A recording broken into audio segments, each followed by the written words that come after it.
Oliver was only 6 when his mother chose another man's promises over our family's reality, never knowing his father could have given her everything she thought she needed elsewhere. I stood in that restaurant doorway watching my wife with Andrew Cole, feeling my carefully constructed world collapse. Sometimes the deepest betrayals come from the secrets we keep, not just the ones kept from us. Before we begin, let me know where you're tuning in from down in the comments. And if you enjoy this story, don't forget to subscribe and turn on notifications so you never miss our next tale. Chapter 1. The smell of charcoal and mesquite filled our backyard that Sunday afternoon, mixing with the sound of Oliver's laughter as he chased fireflies around the oak tree. I watched him from the patio, spatula in hand, feeling that familiar warmth spread through my chest. 6 years old, and he had Emily's eyes, those green gems that could light up a room but my stubborn streak. Poor kid didn't stand a chance at being easygoing. "Daddy, look! I caught one!" Oliver ran toward me, his small hands cupped together like he was holding the world's most precious treasure. "Careful, buddy. Don't squeeze too tight." I knelt down beside him, and together we peered through the crack between his thumbs. The firefly pulsed its yellow-green light, a tiny heartbeat of summer magic. "You know what Mom says about fireflies? That they're stars that fell down to play with kids?" Oliver's face beamed with that complete certainty only children possess. Emily appeared in the doorway then, carrying a pitcher of fresh lemonade, her sundress catching the late afternoon light. Even after 8 years of marriage, she could still stop me in my tracks. Her auburn hair was pulled back in a messy bun, a few strands framing her face, and she had that soft smile that made me fall for her in the first place. "Are my boys telling secrets without me?" She set the pitcher down on the picnic table, her fingers briefly touching my shoulder as she passed. Such a simple gesture, but it sent electricity through me just like it did when we first met. "Never," I said, winking at Oliver. "We were just discussing your firefly theory." Emily laughed, that musical sound that could make even my worst days bearable. "Well, it's a good theory, better than telling him they're just bugs with chemical reactions in their abdomens. This was us. This was our life in our quiet suburb outside Chicago. A modest 3-bedroom ranch house with a mortgage that ate up most of my security guard salary. A 6-year-old who believed in magic, and a wife who made our humble life feel like a palace. From the outside, we were the definition of middle-class happiness. From the inside, well, that's where things got complicated. See, I had a secret, a big one. The kind that could change everything if Emily ever found out. My grandfather, Roger Hughes, had died 3 years ago, leaving behind a real estate empire worth roughly $400 million. And every penny of it was mine. The Hughes fortune, built over 60 years of smart investments and harder work, sat in trust funds and property holdings that Emily knew nothing about. I told myself I had good reasons for keeping it hidden. Grandpa Roger had been burned twice by women who loved his money more than him. On his deathbed, he grabbed my hand with those gnarled fingers of his and said, "Danny boy, you find yourself a woman who loves you when you got nothing. That's how you know she's real." So I became Daniel Hughes, hospital security guard, making $42,000 a year working overnight shifts at Northwestern Memorial. I drove a 10-year-old Honda Civic. I clipped coupons. I told Emily we had to wait another year before we could afford to renovate the kitchen. And every lie I told myself was for love, to protect what we had, to make sure she chose me and not my bank account. There was one tiny crack in my story, though. About a year into our marriage, Emily had been dreaming about starting her interior design business, and I couldn't bear to see her give up. So I invented a small trust fund, $20,000 from a great-aunt who'd passed away. I told her it was locked up in some complicated estate issue, but would be available someday for our house renovation. The way her eyes lit up at even that modest promise made my heart race. It was supposed to be harmless, a white lie to give her hope without revealing the truth. "Daniel?" Emily's voice pulled me back to the present. "You're burning the burgers." "Shit." I flipped them quickly, smoke rising from the grill. "Sorry, got lost in thought." "Long shift last night?" She moved beside me, her hand finding the small of my back, rubbing small circles. "You've been doing too many doubles lately." "Someone's got to pay for Oliver's college fund," I said, the practiced lie rolling off my tongue. In truth, Oliver could go to any university in the world 10 times over, but Emily didn't need to know that. "My hero," she said, but there was something in her voice, a note I couldn't quite place. "Actually, I wanted to talk to you about work." "Oh." I moved the burgers to the cooler side of the grill. "I landed a huge client today. Andrew Cole, the developer. He wants me to design the interiors for his new downtown high-rise showroom." Her excitement was palpable, but she seemed nervous too, fidgeting with her wedding ring. "That's amazing, Em. Really." And I meant it. Emily had real talent, an eye for space and color that could transform any room into something special. Our house might have been modest, but she'd made it beautiful with thrift store finds and her own creativity. "The thing is," she paused, biting her lower lip, "it's going to mean a lot of late nights, client dinners, site visits, networking events. Andrew's very handsome with his projects." "Whatever you need to do," I said, supportive husband mode fully engaged. "We'll make it work. Oliver and I can have boys' nights. Right, buddy?" Oliver had wandered back over, firefly long forgotten, drawn by the smell of almost-ready burgers. "Can we have pizza?" "Every night Mom works late," I promised, ruffling his hair. Emily smiled, but it didn't quite reach her eyes. "You're too good to me." That should have been my first warning sign. The way she said it, like she was already apologizing for something that hadn't happened yet. But I was blind, wrapped up in my own deception to notice hers beginning. The weeks that followed brought subtle changes. Emily started dressing differently for work, not dramatically, but I noticed. The comfortable slacks and blouses gave way to sleeker skirts, higher heels. She bought a new perfume, something expensive that smelled like jasmine and money. "Gift from a client," she explained when I commented on it one evening. Mrs. Patterson was so happy with her bathroom renovation she insisted. It was plausible. Emily's clients did love her, but Mrs. Patterson was 73 and lived on a fixed income. The perfume bottle on Emily's dresser was Chanel, $150 at least. Then came the late nights. First 1 or 2 a week, then 3, then more. She'd text around 6. "Running late, client meeting went long. Don't wait up." I'd feed Oliver, help with homework, read him stories, all the while telling myself this was temporary. Once the Cole project was done, things would go back to normal.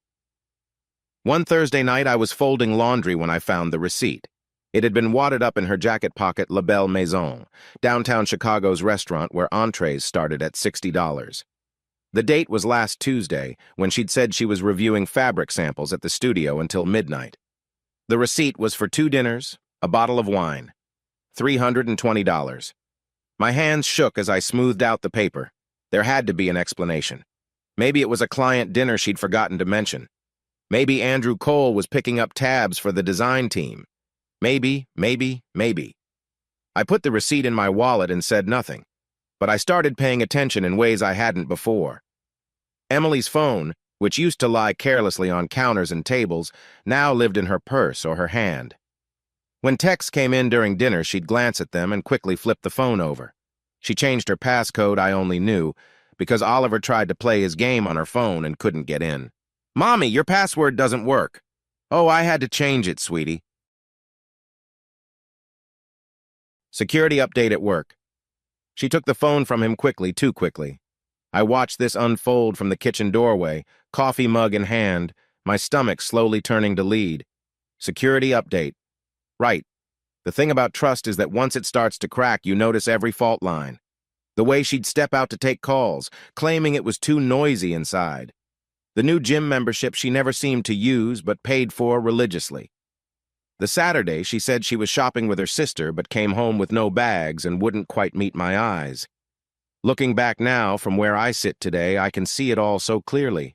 Every lie, every deception, every moment she chose him over us. But then I was desperate to believe in the life we'd built. I was 34 years old, married to the woman I loved, father to the best kid in the world. I worked honest, if exhausting hours to provide for my family, even if that provision was an elaborate performance. That's the thing about secrets, they create spaces where other secrets can grow. I'd built our marriage on the lie of poverty, thinking it would protect us. But maybe all I'd done was create a gap wide enough for betrayal to slip through.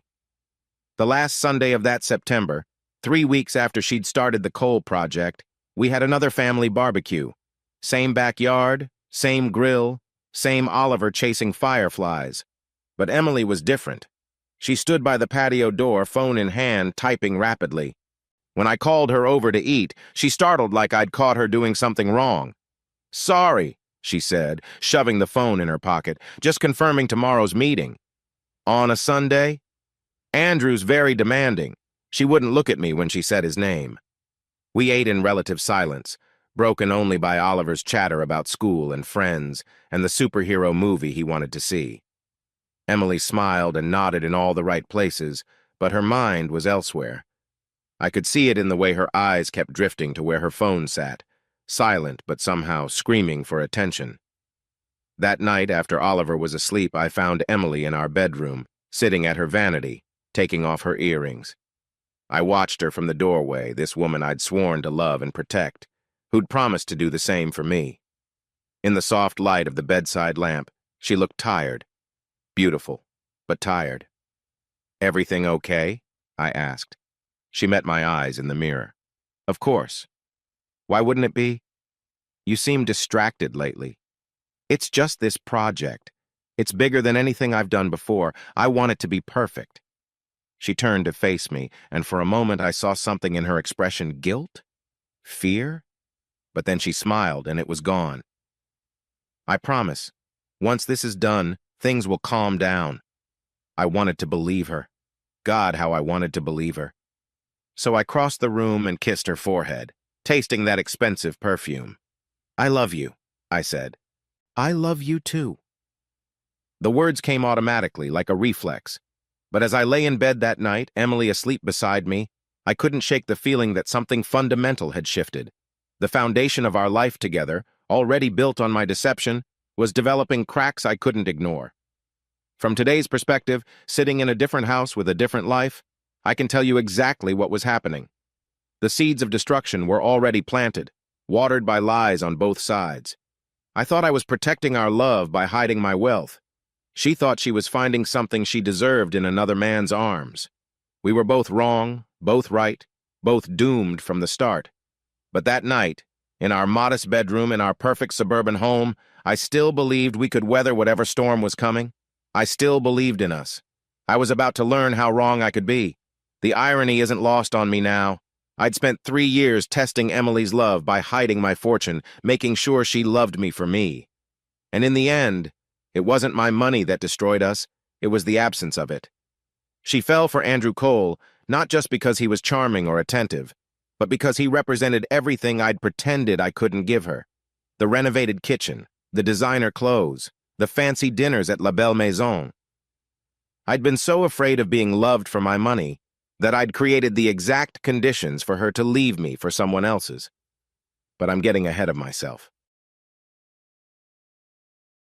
That Sunday night, I still had hope. I still had my family. I still had the illusion of a perfect life, even if cracks were starting to show. Tomorrow would bring new lies, new doubts, new signs I'd try to ignore.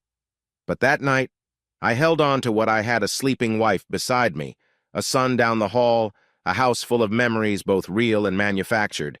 That night, I was still just Daniel Hughes, security guard, husband, father. That night, I still believed love was enough. I was wrong.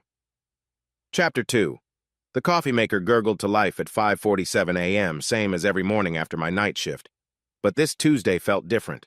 Emily's side of the bed had been cold when I'd slipped in at 4 a.m. after my shift, and she was already up and in the shower when my alarm went off. In 8 years of marriage, I could count on one hand the times she'd beaten me out of bed. I stood at the kitchen counter, waiting for the coffee to finish, when she emerged from the hallway. She was fully dressed, a black pencil skirt I'd never seen before, a silk blouse that caught the early morning light, and those new heels that made her legs look impossibly long. "You're up early," I said, trying to keep my voice neutral. Early meeting with Andrew. She didn't look at me as she grabbed her travel mug from the cabinet. He wants to go over the marble selections before the suppliers open. At 6 in the morning? He's flying to New York this afternoon. This was the only time that worked. She poured coffee, added her cream and 2 sugars. The routine familiar even if nothing else felt that way anymore. I might be late tonight too. We're meeting with the lighting consultant after he gets back. I wanted to ask why a lighting consultation couldn't happen during normal business hours. I wanted to ask why Andrew Cole seemed to need so much of her time. I wanted to ask why she'd bought a new skirt for a marble selection meeting. But Oliver chose that moment to pad into the kitchen, hair sticking up in 8 different directions. "Mommy, you look pretty," he said, rubbing his eyes. Emily's face softened as she knelt down to his level. "Thank you, baby. You have bedhead." "Do not," he protested even as he tried to smooth down his hair. "Go brush your teeth, buddy," I said. "I'll make pancakes." "With chocolate chips? Is there any other kind?" He scampered off and Emily stood, smoothing her skirt. "I should go. I'll try not to be too late." She grabbed her purse, her keys, that phone that never left her sight now. "Love you." The words hung in the air, perfunctory, hollow. She was gone before I could respond. I made Oliver his chocolate chip pancakes, drove him to school, came home to an empty house that felt bigger and quieter than it should. I needed to sleep. Another overnight shift loomed, but my mind wouldn't stop racing. The receipt from La Belle Maison was still in my wallet. I pulled it out, studied it like it might reveal new information.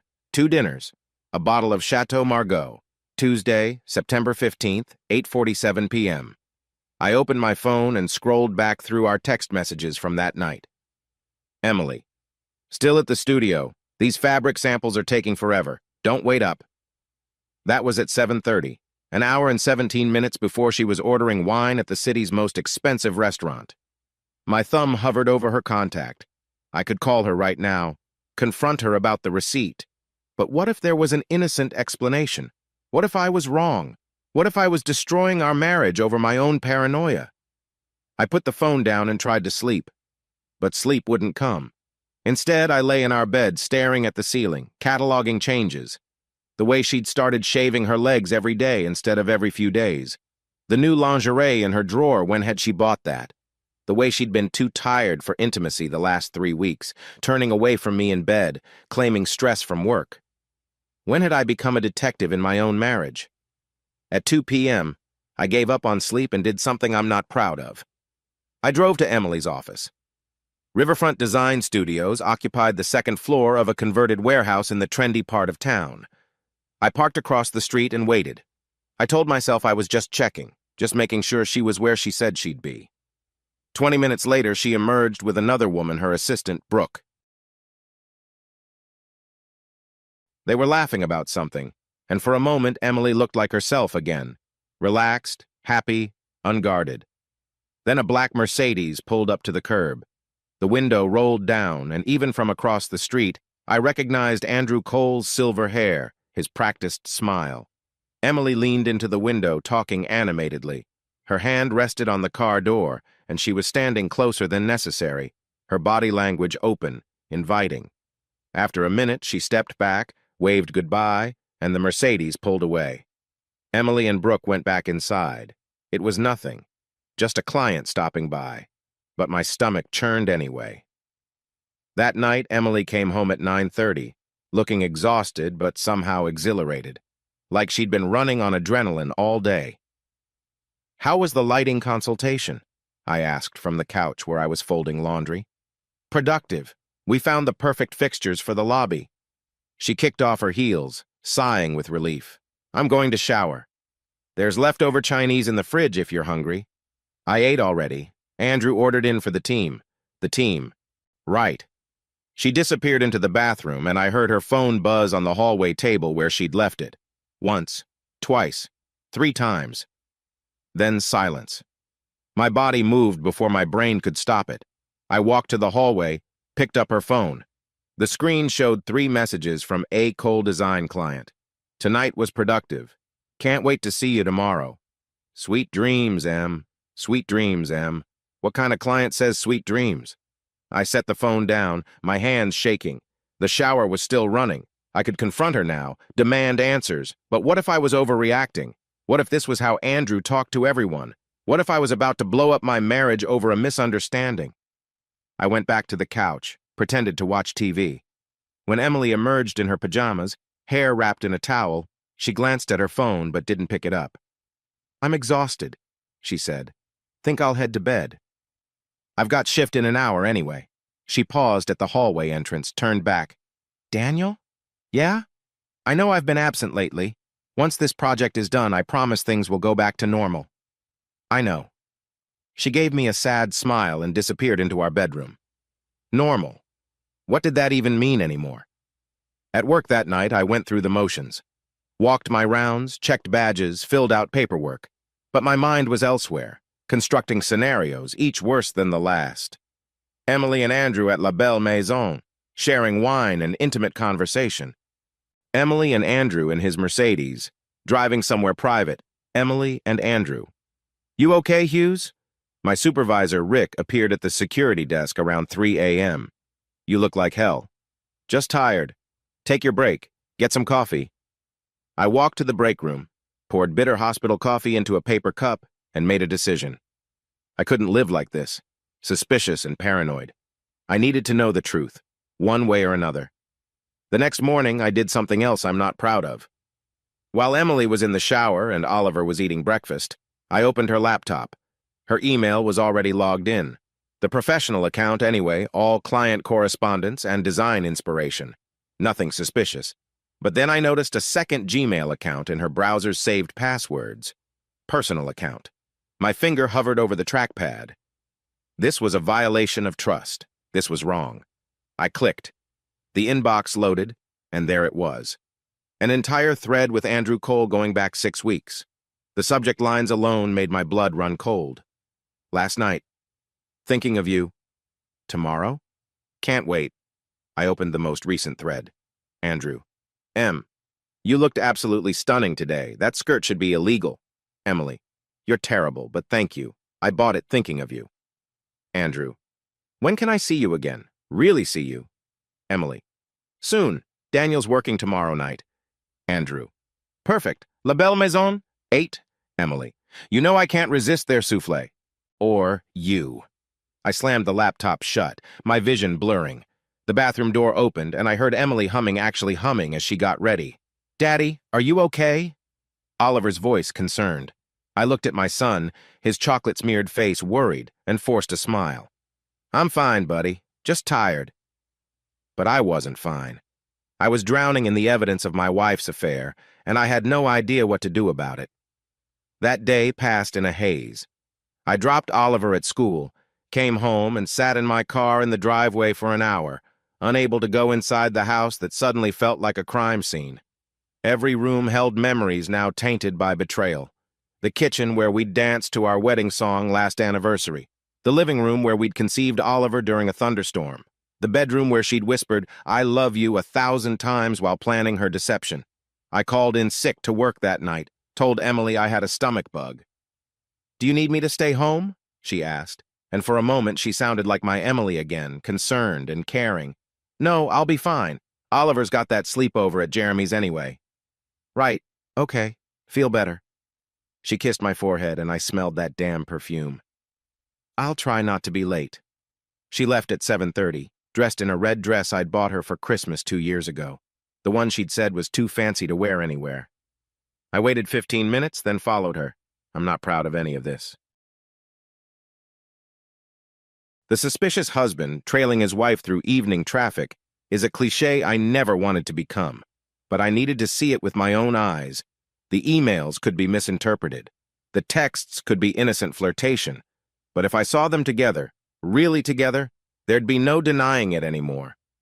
She didn't go to La Belle Maison. She went to Andrew's apartment building, a gleaming tower of glass and steel that probably cost more per month than I made in 3. I watched her hand her keys to the valet, watched her walk through the lobby like she belonged there. I sat in my car for 3 hours.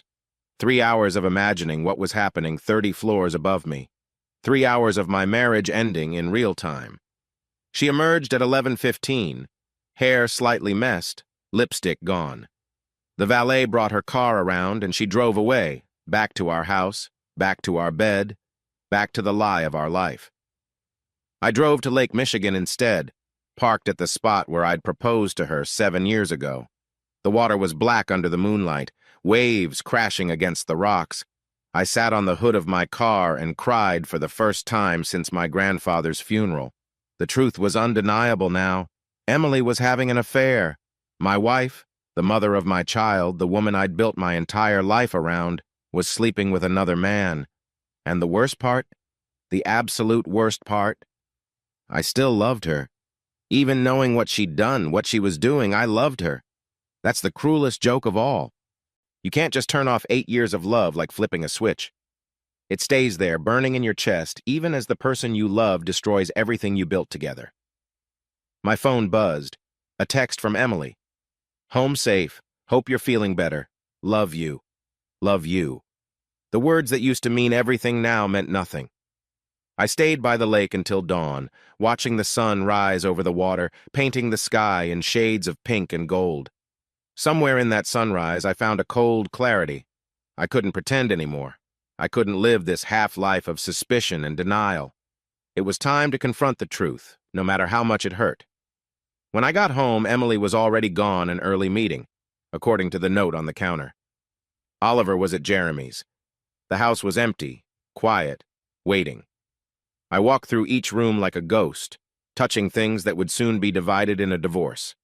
The couch we'd bought together at a garage sale, the dining table where we'd hosted countless dinners, the photos on the walls, our wedding, Oliver's birth, family vacations to places we could barely afford but went anyway because memories were more important than money. Except I could have afforded anything. I could have given her the world. But I'd chosen to give her a lie instead, and she'd responded with one of her own. In our bedroom, I found the bottle of perfume on her dresser, Chanel No. 5.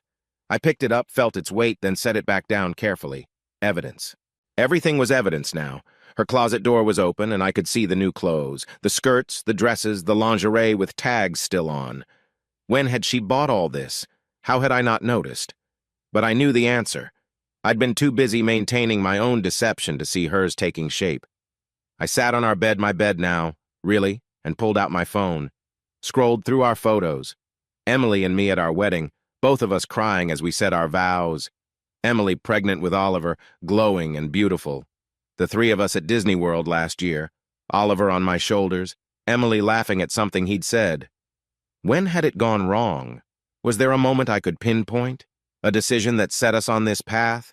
Or was it always inevitable, two liars circling each other, waiting for the truth to destroy them both? My phone rang. Emily. Hey, I answered, surprised by how normal my voice sounded. How are you feeling? Better. Good.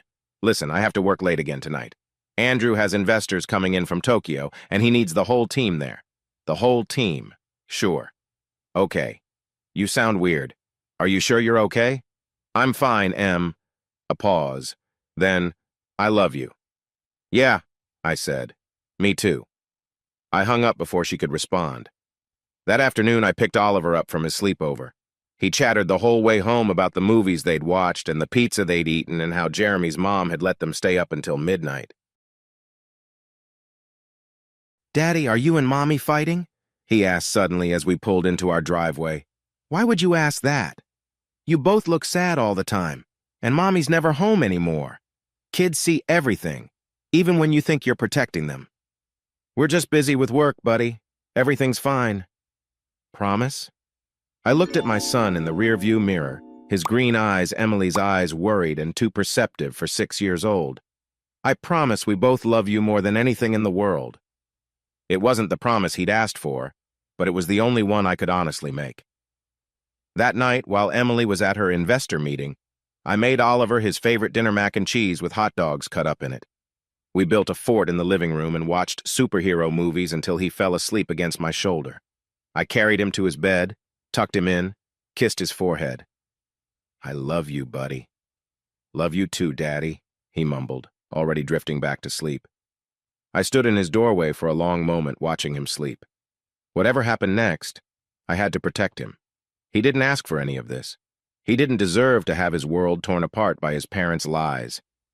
Emily came home at 1 a.m. I pretended to be asleep as she slipped into bed beside me, reeking of wine and that perfume and something else male cologne. She turned away from me, curled on her side of the bed, and within minutes her breathing evened out.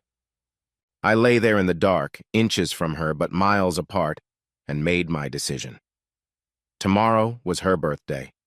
She'd mentioned having a very important client meeting that night, a meeting I now knew was with Andrew. She'd leave our son and me to celebrate with the man she was cheating with. Tomorrow, I would follow her again, but this time I wouldn't just watch from the car.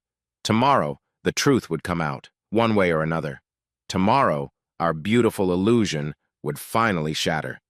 Chapter 3. Saturday morning arrived gray and drizzling, the kind of Chicago weather that seeps into your bones. I woke to find Emily already in the kitchen, making coffee and humming that same tune she'd been humming for weeks. She wore my old Northwestern t-shirt and sleep shorts, her hair messy from sleep, and for a moment, just a moment, she looked like the woman I'd married. "Morning," she said, smiling over her shoulder. "I'm making French toast. Birthday tradition, remember?" Right. Her birthday tradition. French toast for breakfast, even though she'd be spending the evening with another man. Of course I remember. I moved past her to pour coffee, careful not to touch her. These days, even accidental contact felt like a betrayal of my own principles. "Oliver's still asleep?" "Like a rock. That kid could sleep through a tornado." She laughed, and it sounded almost genuine. "Remember when he was a baby? We thought we'd never sleep again. You walked miles in that hallway, bouncing him. You sang him that ridiculous song about the monkey. Hey, that song worked."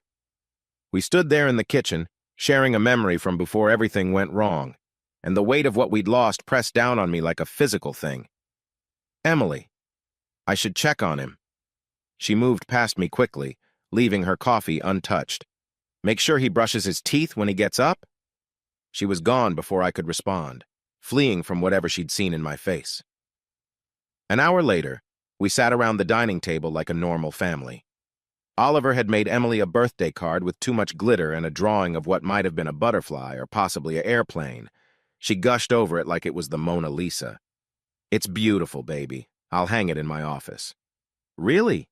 Oliver beamed. "Really?" I watched this exchange, memorizing it. Who knew how many more family moments we'd have like this?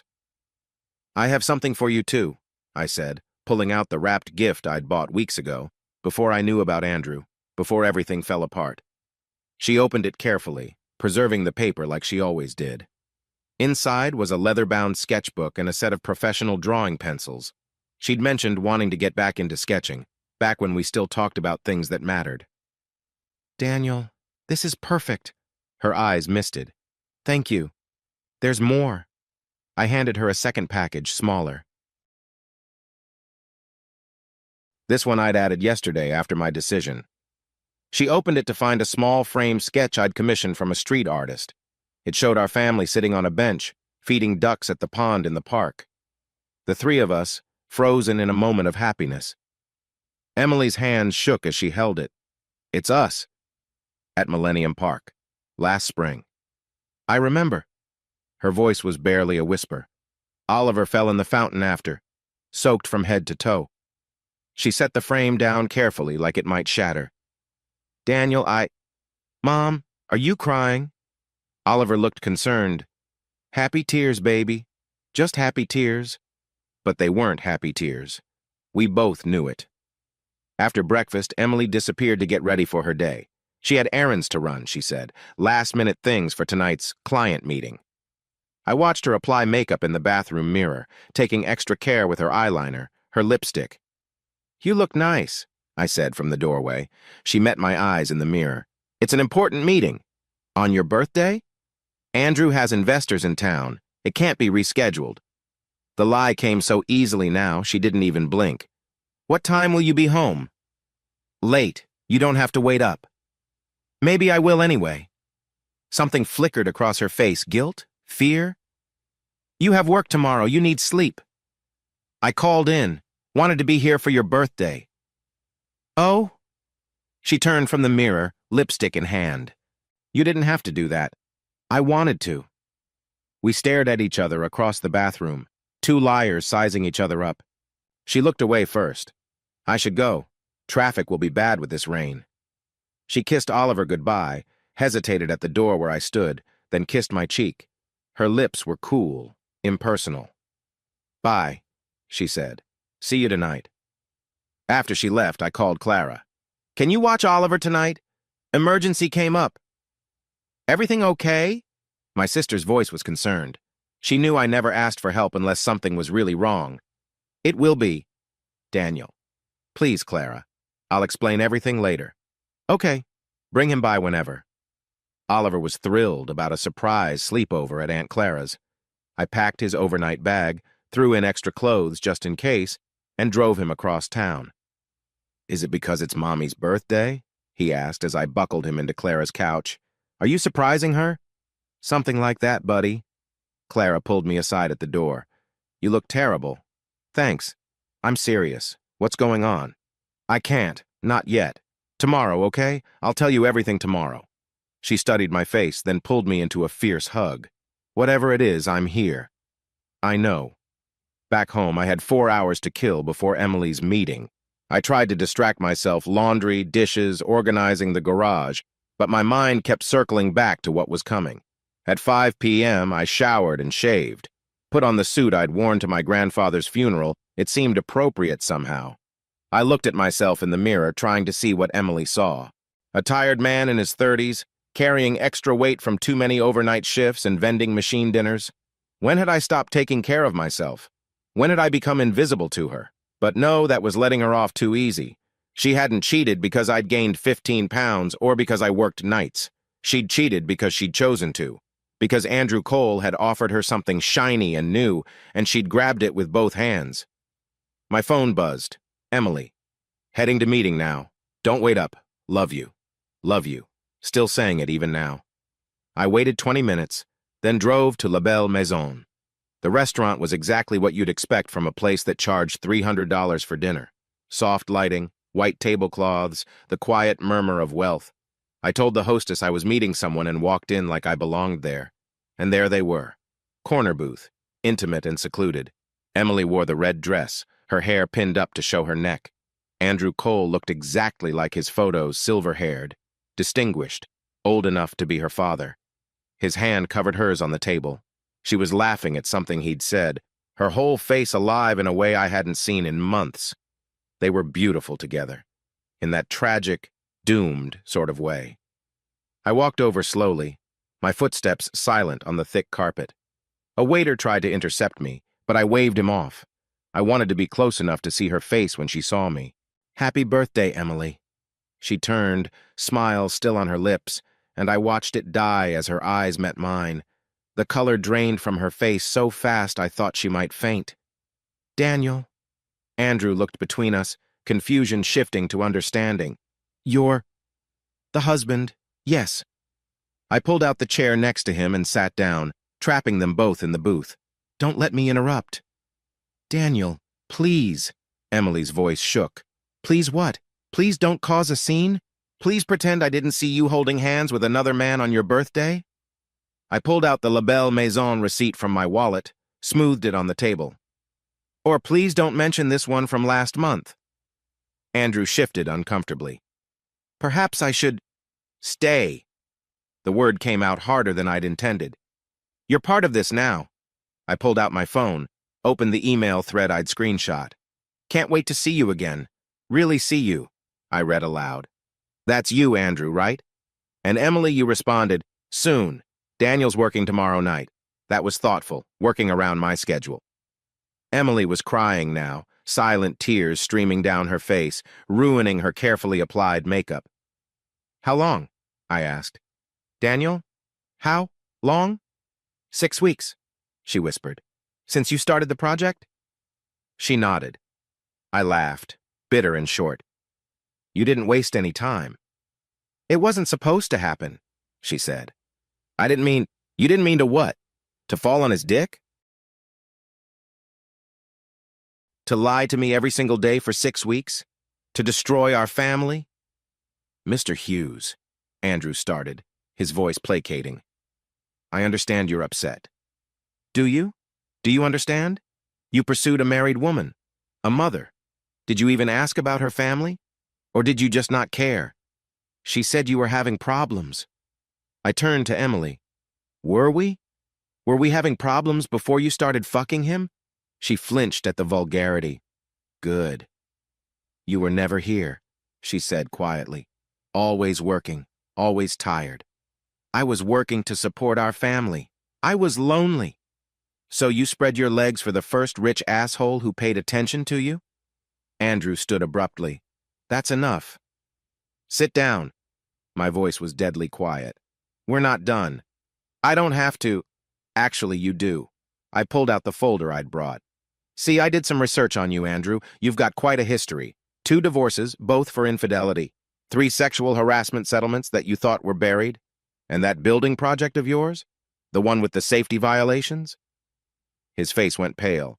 Amazing what a good private investigator can find, or what a building inspector might find if someone were to point them in the right direction. Are you threatening me? I'm informing you. There's a difference. I stood, straightened my suit jacket. You wanted my wife? Congratulations, you can have her. But you should know what you're getting. A woman who lies as easily as she breathes. Who'll throw away 8 years of marriage for expensive dinners and pretty words. Who'll look you in the eye and say she loves you while texting another man. Daniel, stop! Emily's voice was broken. Why? Am I embarrassing you?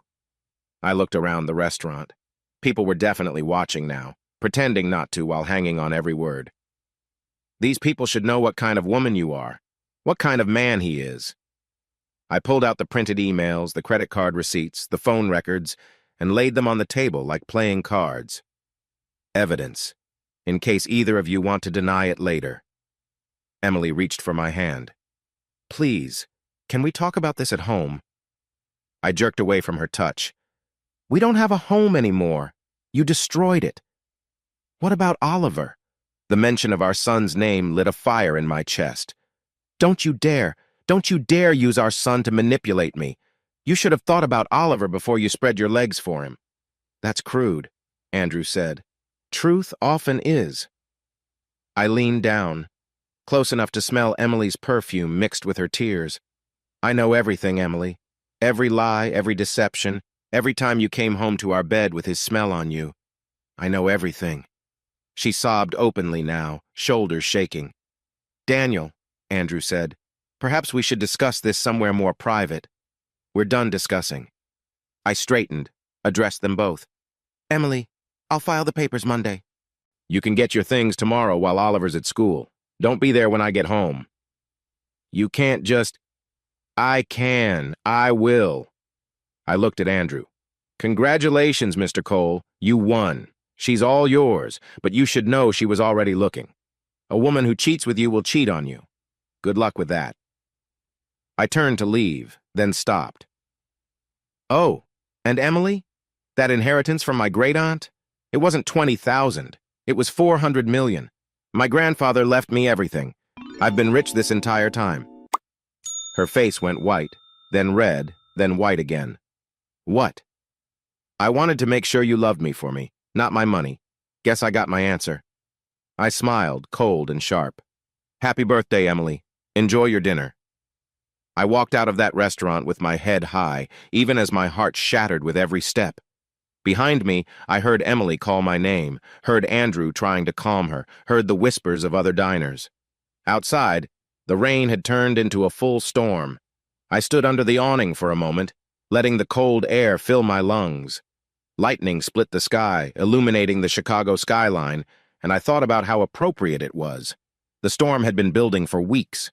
Tonight, it finally broke. My phone buzzed. Emily. Please come back. Let me explain. I deleted the message without responding and walked to my car. The drive home was a blur of rain and streetlights. I played our wedding song on repeat, torturing myself with memories. Emily in her dress, radiant and perfect. The way she'd cried during our vows. How we danced until 2 a.m., drunk on champagne and love. All of it a lie. Or maybe not a lie then, but a lie now, retroactively poisoned by her betrayal. I pulled into my driveway now, and sat in the car for a long moment. The house looked the same as it had this morning, but everything had changed. Everything. Inside, I walked through the rooms like a crime scene investigator. There was the couch where we'd conceived Oliver, the kitchen table where she'd told me she was pregnant, the hallway where I'd walked miles bouncing our colicky baby. In our bedroom, my bedroom, I found the perfume bottle and threw it against the wall. It shattered, filling the room with that expensive scent, and I immediately regretted it. Now I'd have to smell it every time I tried to sleep. I stripped the bed, threw the sheets in the washer with too much detergent. Then I sat on the bare mattress and finally let myself feel it all. The rage came first, hot and violent. I wanted to break everything she'd touched, burn every photo, erase every trace of her from my life. How dare she? How fucking dare she destroy our family for what? For money? For excitement? For Andrew fucking Cole? Then came the grief, overwhelming and absolute. 8 years. We'd built a life together. We had a child together. How could she throw that away? How could she look me in the eye every morning and lie? But underneath both, buried deep, was something else. Relief. The wondering was over. The suspicion, the doubt, the constant questioning of my own instincts, all of it was done. I knew the truth now. It was horrible and painful and life-destroying, but it was real. My phone rang. Clara. Daniel? Emily just called me. Hysterical. What happened? I caught her, Clara, with another man. Silence. Then, oh, Daniel. Oh, no. It's been going on for weeks, maybe longer. What do you need? Keep Oliver tomorrow? I need to. Figure things out. Of course.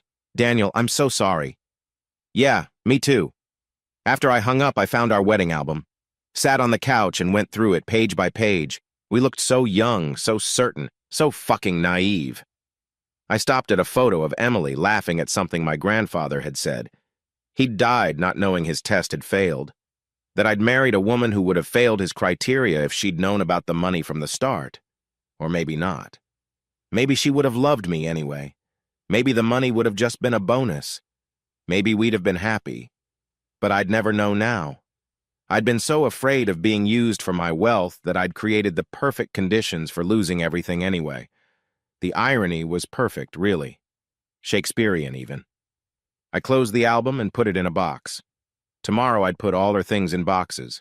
Monday I'd see a lawyer. Tuesday I'd start the process of rebuilding my life. But tonight, I sat in my empty house, in my empty bed, and mourned the death of the life I thought I had. Outside, the storm raged on, rattling windows and flooding streets. Inside, I was already drowning. Chapter 4. Sunday morning came whether I wanted it or not. I hadn't slept, hadn't moved from the couch where I'd finally collapsed around 4 a.m. The wedding album was still on the coffee table, closed now, like a book I'd never read again. My phone showed 17 missed calls from Emily, 43 text messages. I deleted them all without reading. There was nothing she could say that would change anything. At 7 a.m., I called Clara. How's Oliver? Still asleep. We stayed up watching movies. Her voice was gentle, careful. How are you? Breathing. Daniel. Can you bring him home around noon? I need to clean up, make things look normal. You're going to tell him? Not everything. Not yet. He's 6, Clara. He doesn't need to know his mother's a cheating. I stopped, swallowed the word. He doesn't need the details. What will you say? The truth, edited for a 6-year-old. Mommy and Daddy are having problems. Mommy's going to stay somewhere else for a while. Oh, honey. Don't, please. If you're nice to me right now, I'll fall apart, and I can't. Not yet. Okay, noon. I spent the morning erasing Emily from the house. Not everything that would confuse Oliver, but I packed her clothes into suitcases, her jewelry into boxes, her toiletries into bags. I left the family photos up, but took down the romantic ones, the couple's vacation to Mexico, the anniversary dinner selfies, the Valentine's Day portraits. Her perfume stain on the bedroom wall had dried into an abstract pattern. I'd have to repaint. At 10 a.m., she called again. This time I answered. Daniel! Her voice was raw, destroyed. You have 1 hour to get your things. Be gone by noon. Please, can we talk? We're talking now. In person, please. I need to explain. Explain what? How you accidentally fell on Andrew's dick? How you accidentally went to his apartment? How you accidentally destroyed our marriage? It wasn't like that. Then what was it like, Emily? Enlighten me. Silence. Then quietly, I fell in love with him. The words hit like a physical blow. Somehow that was worse than just sex. Sex could be a mistake, a moment of weakness. But love was a choice. How nice for you. I didn't mean for it to happen. You never mean for anything to happen, do you? Life just happens to you. You're just a passenger. That's not fair. Fair? I laughed, bitter and sharp. You want to talk about fair? Fair would have been talking to me if you were unhappy. Fair would have been marriage counseling. Fair would have been divorcing me before you started fucking another man. I tried to talk to you. You were never here. Because I was working, providing for our family. I didn't need money, Daniel. I needed you. Bullshit. If you didn't need money, why Andrew? Why not the barista at Starbucks? Why not the stay-at-home dad from Oliver's school? Why specifically the millionaire developer? Silence. That's what I thought. It's not about his money. No? Then what is it about? His sparkling personality, his 55-year-old body? His 2 divorces? What exactly drew you to Andrew Cole? He saw me. I saw you every fucking day. No, you didn't. You saw the wife, the mother, the role. You didn't see me anymore. Emily, the person, the woman with dreams and ambitions and needs. So you spread your legs for the first man who did? Stop saying that. Why? Is it too crude? Too honest? Would you prefer I use euphemisms? You made love? You connected physically? You explored your passion? She was crying again. I could hear it in her breathing. 1 hour, Emily. Get your things and go. What about Oliver? Oliver stays with me. You can't keep me from my son. I'm not. You can see him. Supervised visits until we work out custody. Supervised? I'm his mother. You're also the woman who chose another man over her family. Your judgment is questionable. Daniel, please. I made a mistake. No. A mistake is forgetting to pay a bill. A mistake is buying the wrong milk. This was a choice, a series of choices. Every text, every lie, every time you came home to our son after being with him, all choices. I love Oliver more than anything. Just not more than Andrew Cole, apparently. That's not. 1 hour, Emily. Don't be here when Oliver gets home. I hung up. She arrived 20 minutes later, Andrew's Mercedes in my driveway like a final insult. She used her key, found me in the kitchen. She looked destroyed, makeup-free, hair unwashed, wearing yesterday's clothes. The red dress now wrinkled and stained with what looked like wine, or tears, or both. Your things are in the bedroom, I said without looking at her. Daniel, just get them and go. We need to talk about this, about Oliver, about the divorce, about my lawyer will contact you. You already have a lawyer? I will by tomorrow. She moved closer. I could smell her, not the perfume this time, just her. The Emily smell I'd known for 8 years. Shampoo and skin and home. I know you hate me, she said quietly. You have every right, but we have a son together. We're going to be in each other's lives forever. No. Oliver will be in both our lives. You and I are done. 8 years, Daniel. Doesn't that mean anything? I finally looked at her. Really looked. She was still beautiful, even destroyed. Maybe more beautiful because of it. Vulnerability had always been her best look.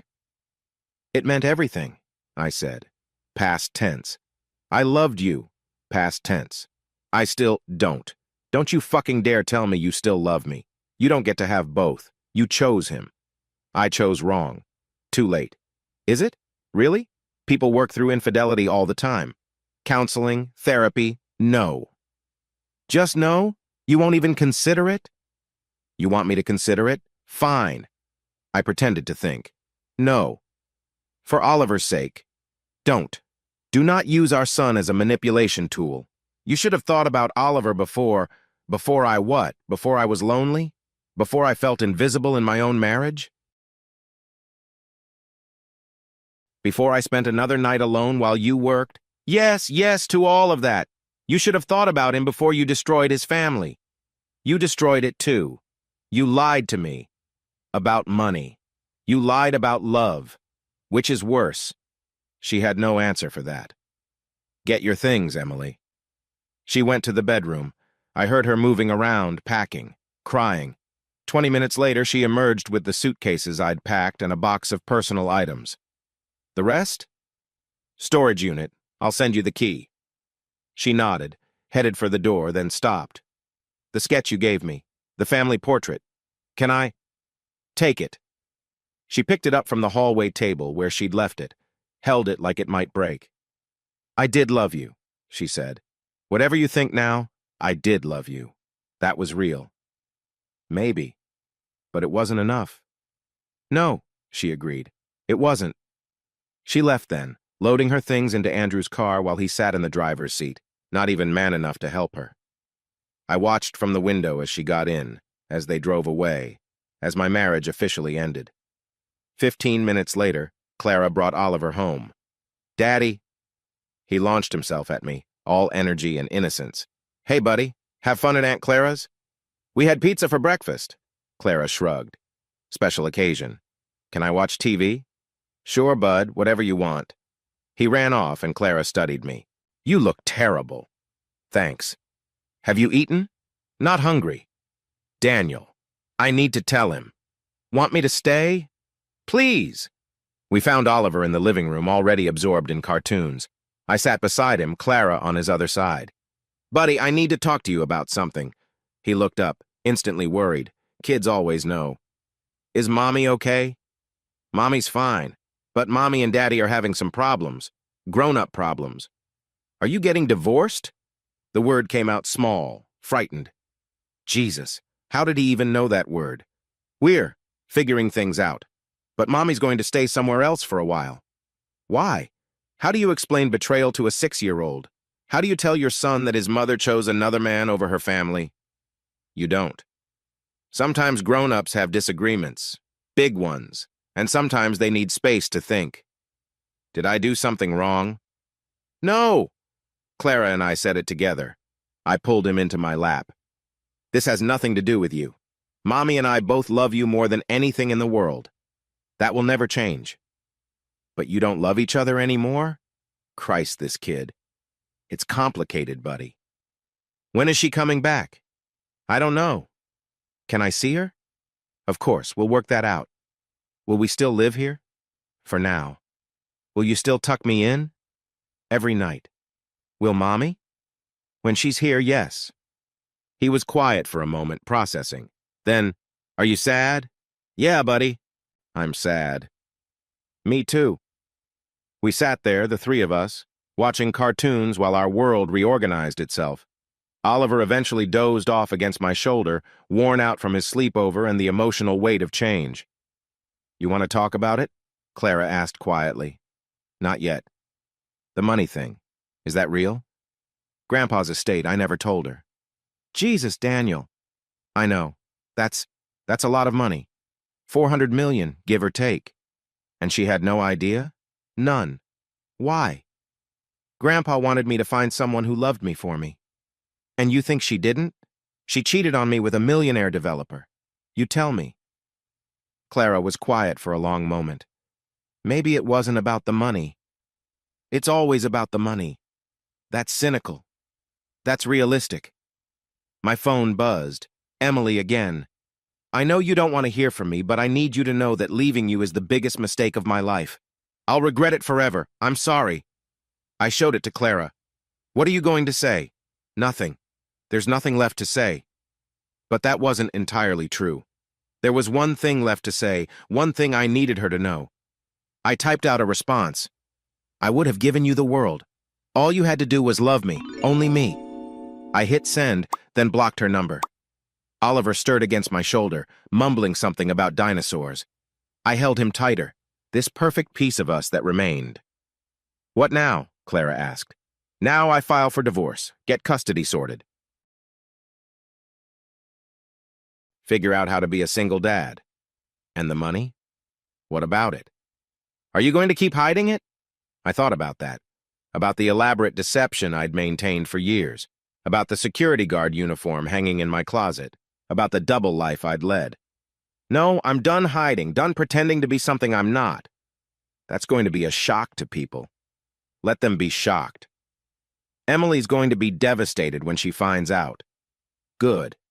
That's cruel. No, cruel is what she did. This is just consequence. We sat in silence for a while, the cartoon playing on, bright and loud and normal. Outside, the sun had finally emerged, burning off the morning clouds. You know what the really fucked up part is? I said. What? I still love her. Even after everything, I still love her. That's not fucked up. That's human. It feels fucked up. Love doesn't just stop because someone hurts you. If it did, it wouldn't be love. Then what would it be? Conditional. Maybe conditional is better. Maybe, Clara agreed. But it's not what you had. No. What I had was real, at least on my side. Maybe on hers too. Not enough. Not if she could do this. Oliver woke up then, disoriented and clingy. Daddy? Right here, buddy. Is Mommy coming home for dinner? Not tonight. Tomorrow? We'll see. He accepted this with the resignation of a child who knows something has fundamentally changed, but doesn't quite understand what. The rest of the day passed in a blur of forced normalcy. Dinner, mac and cheese again, bath time, bedtime stories. Oliver asked for the one about the monkey, the song I used to sing when he was a baby. I sang it, my voice cracking on the familiar words. After he was asleep, I sat in his doorway watching him breathe, perfect and innocent and untouched by the adult devastation around him. I thought about Emily, wherever she was. In Andrew's apartment, probably, in Andrew's bed. Did she think about Oliver, about me? Did she regret it, really? Or was that just something she said? Did it matter? My phone, now free of Emily's calls and texts, rang. An unknown number. Hello? Mr. Hughes? This is Andrew Cole. The fucking audacity. What do you want? I wanted to apologize. Fuck your apology. I understand you're angry. You understand nothing. I didn't know she was married. At first, she told me you were separated. And when you found out the truth? Silence. That's what I thought. I'm not proud of my actions. Then why did you do it? I fell in love with her. In 6 weeks? It happens. No, it doesn't. Infatuation happens in 6 weeks. Lust happens. Love takes time. Perhaps you're right. I know I'm right. And you know what else I know? She's going to do the same thing to you. I don't think... She was willing to betray 8 years of marriage, to destroy her family, to traumatize her son. You think you're special? You think you're different? You're just the next guy with a bigger wallet. That's not... Let me tell you what's going to happen, Andrew. Right now, she's grateful, clinging to you because you're all she has left. But eventually the guilt will fade, the excitement will wear off, and she'll start looking again. Maybe at your business partner, maybe at your lawyer, maybe at the next client who tells her she's special. You're bitter. I'm honest. Enjoy her while you can. And when she breaks your heart, and she will remember this conversation. Mr. Hughes. And Andrew? If you ever contact me again, if you ever come near my son, I'll destroy you. Not physically. I'm not that kind of man. But financially? Professionally? I'll bury you so deep they'll need archaeology to find your reputation. Is that a threat? It's a promise. I have resources you can't imagine and nothing left to lose. Do not test me. I hung up. The house was quiet now. Too quiet. I walked through the rooms, touching things, remembering. The couch where we'd watched 1,000 movies. The kitchen where we'd cooked together, dancing to music only we could hear. The bedroom where we'd made love and made plans and made a life. All gone now, all tainted. I found myself in the garage looking at the boxes I'd packed. Our life, compartmentalized and labeled. Emily's books. Emily's winter clothes. Emily's dreams. Okay, that last one wasn't real, but it might as well have been. My phone rang again. Martin Green, the attorney I'd contacted. Mr. Hughes, I got your message. Infidelity case? Yes. Evidence? Overwhelming. Children? 1, 6 years old. Assets? Complicated. How complicated? $400 million complicated. Silence. Then, I see. We should meet first thing tomorrow. 9 a.m.? I'll clear my schedule. After I hung up, I stood in the garage for a long moment, breathing in the smell of motor oil and old boxes. Tomorrow would bring lawyers and paperwork, and the legal dismantling of my marriage. But tonight, it was just me and the ghosts of what we used to be. I went back inside, poured myself a whiskey, the good stuff I'd been saving for a special occasion. This seemed special enough. I raised the glass to the empty room. "Here's to the truth," I said aloud. "Here's to trust shattered and lies revealed. Here's to the end of beautiful illusions." I drank, the whiskey burning down my throat like liquid fire. Tomorrow would be different. Tomorrow I'd be different. Tomorrow I'd start the process of becoming whoever I was going to be after this.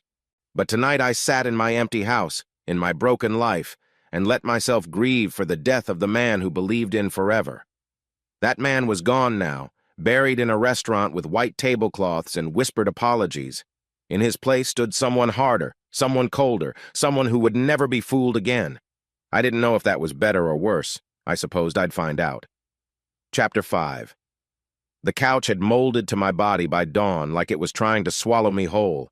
Gray light leaked through the blinds, painting stripes across the coffee table where last night's whiskey glass still sat. Amber residue dried in a ring. My neck screamed when I tried to turn it, but physical pain was a welcome distraction from everything else. The house felt wrong, like someone had died in it. Someone had, I guess. The version of me who believed in forever. I checked my phone 5:43 a.m. 27 missed calls from Emily. 51 texts. I deleted them all without reading, my thumb moving mechanically across the screen. Whatever she had to say didn't matter anymore. Words couldn't unfuck Andrew Cole. Words couldn't unbreak our family. Oliver would wake up soon. My sweet, innocent boy who still believed the world was made of Saturday morning cartoons and chocolate chip pancakes. How do you tell a 6-year-old that his mother chose another man over their family? How do you explain betrayal to someone who still thinks people are fundamentally good? You don't. You lie. You become just another adult feeding him fairy tales while the real world burns down around him. I forced myself up, joints protesting like I'd aged 20 years overnight. The master bedroom door was still locked. I'd bolted it after Emily left, some primitive part of me needing that barrier. Our bed would smell like her, like that goddamn Chanel perfume and broken promises. In the kitchen, I went through the motions. Coffee, stronger than usual, black as my mood. The machine gurgled and hissed, the only sound in the tomb-quiet house. Emily's favorite mug sat in the dish drainer, "World's Best Mom," in faded pink letters. I picked it up, considered smashing it against the wall, then carefully placed it in the back of the highest cabinet. Out of sight, but not destroyed. For Oliver's sake. Everything was for Oliver's sake now. At 6:15, I heard his little feet padding down the hallway. He appeared in the doorway, hair sticking up like a rooster, dragging his stuffed dinosaur by the tail. "Where's Mommy?" First words out of his mouth. Of course. "She had to go help Aunt Monica with something." I lied, the words tasting like ash. "Come here, buddy." He climbed into my lap, still warm and soft from sleep. He smelled like Johnson's baby shampoo and innocence. I held him tighter than necessary, trying to memorize this moment before I had to break his world. "Is she coming back for breakfast?" "Not today." "Lunch?" "I don't think so, bud." He pulled back to look at me, those green eyes, Emily's eyes, too perceptive for his age. "Are you sad, Daddy?" "A little bit." "Is it because of Mommy?" Jesus, kids always know. They're like emotional bloodhounds, sniffing out adult bullshit even when we think we're hiding it. "Oliver." I started, then stopped. "How? How do you do this?" "Tommy's parents don't live together anymore," he said quietly, fiddling with his dinosaur's plastic teeth. "He has 2 houses now, 2 bedrooms, 2 everything." "How does Tommy feel about that?" "He says it's okay. He gets 2 Christmases." A pause. "But sometimes he cries at recess." My heart shattered into smaller pieces. I didn't know there were pieces left to break. "Buddy, Mommy and Daddy are having some grown-up problems, big ones, and Mommy needs to stay somewhere else for a while so we can figure things out." "Did I do something bad?" "No." I pulled him close again. "No, Oliver. This has nothing to do with you. Mommy and I both love you more than all the stars in the sky. That will never, ever change. But you don't love each other anymore. The truth sat on my tongue like poison. I loved Emily. Still, despite everything, love doesn't just evaporate because someone betrays you. It transforms into something twisted and painful, but it doesn't disappear. It's complicated, buddy. That's what grown-ups say when they don't want to tell the truth. When did my 6-year-old become a philosopher? You're right, I admitted. Sometimes grown-ups don't know how to explain things. Sometimes we don't understand them ourselves. He was quiet for a moment, processing. Then, can I have chocolate chip pancakes? Every day if you want. Mommy says too much chocolate is bad for me. Well, Mommy's not here. It came out harder than I intended. Oliver flinched slightly, and I immediately softened my voice. How about we make them together? You can be my sous chef. What's a sous chef? It means you're my special helper. You get to crack the eggs. That got a small smile. We moved around the kitchen together, him standing on his step stool, carefully cracking eggs and getting shells in the bowl. I didn't correct him. There would be enough corrections in his life now. Enough adjustments and accommodations and careful scheduling between 2 homes, 2 lives, 2 parents who couldn't stand to be in the same room. While Oliver focused on stirring, I let myself think about Emily. Where had she spent the night? Andrew's place, probably. In Andrew's bed, waking up to Andrew's face instead of mine. Did she think about us at all? Did she look at her phone and see Oliver's picture on the wallpaper and feel anything? Daddy, it's smoking. Shit. The pancake was burning. I flipped it quickly, the charred side mocking me. Even breakfast was beyond me now. It's extra crispy, I said. Just how I like it. Liar. But he was smiling when he said it. We ate in relative quiet, Oliver swinging his legs under the table, occasionally humming some tune from a cartoon.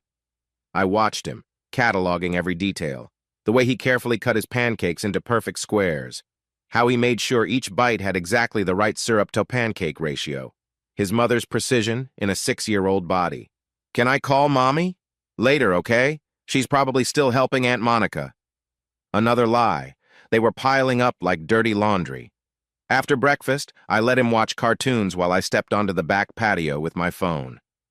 The morning was already humid, that oppressive Chicago summer heat that makes everything feel heavy, including my finger as I scrolled to Clara's number. She answered on the second ring. Daniel, it's early. Everything okay? No. The word came out cracked. No, Clara, nothing's okay. What happened? Emily's been having an affair. Silence. Then, that fucking bitch. Clara, no, Daniel. No, she doesn't get defended. Not for this. How long? 6 weeks, maybe more. Who? Andrew Cole, her client, the developer? The old guy with the Mercedes?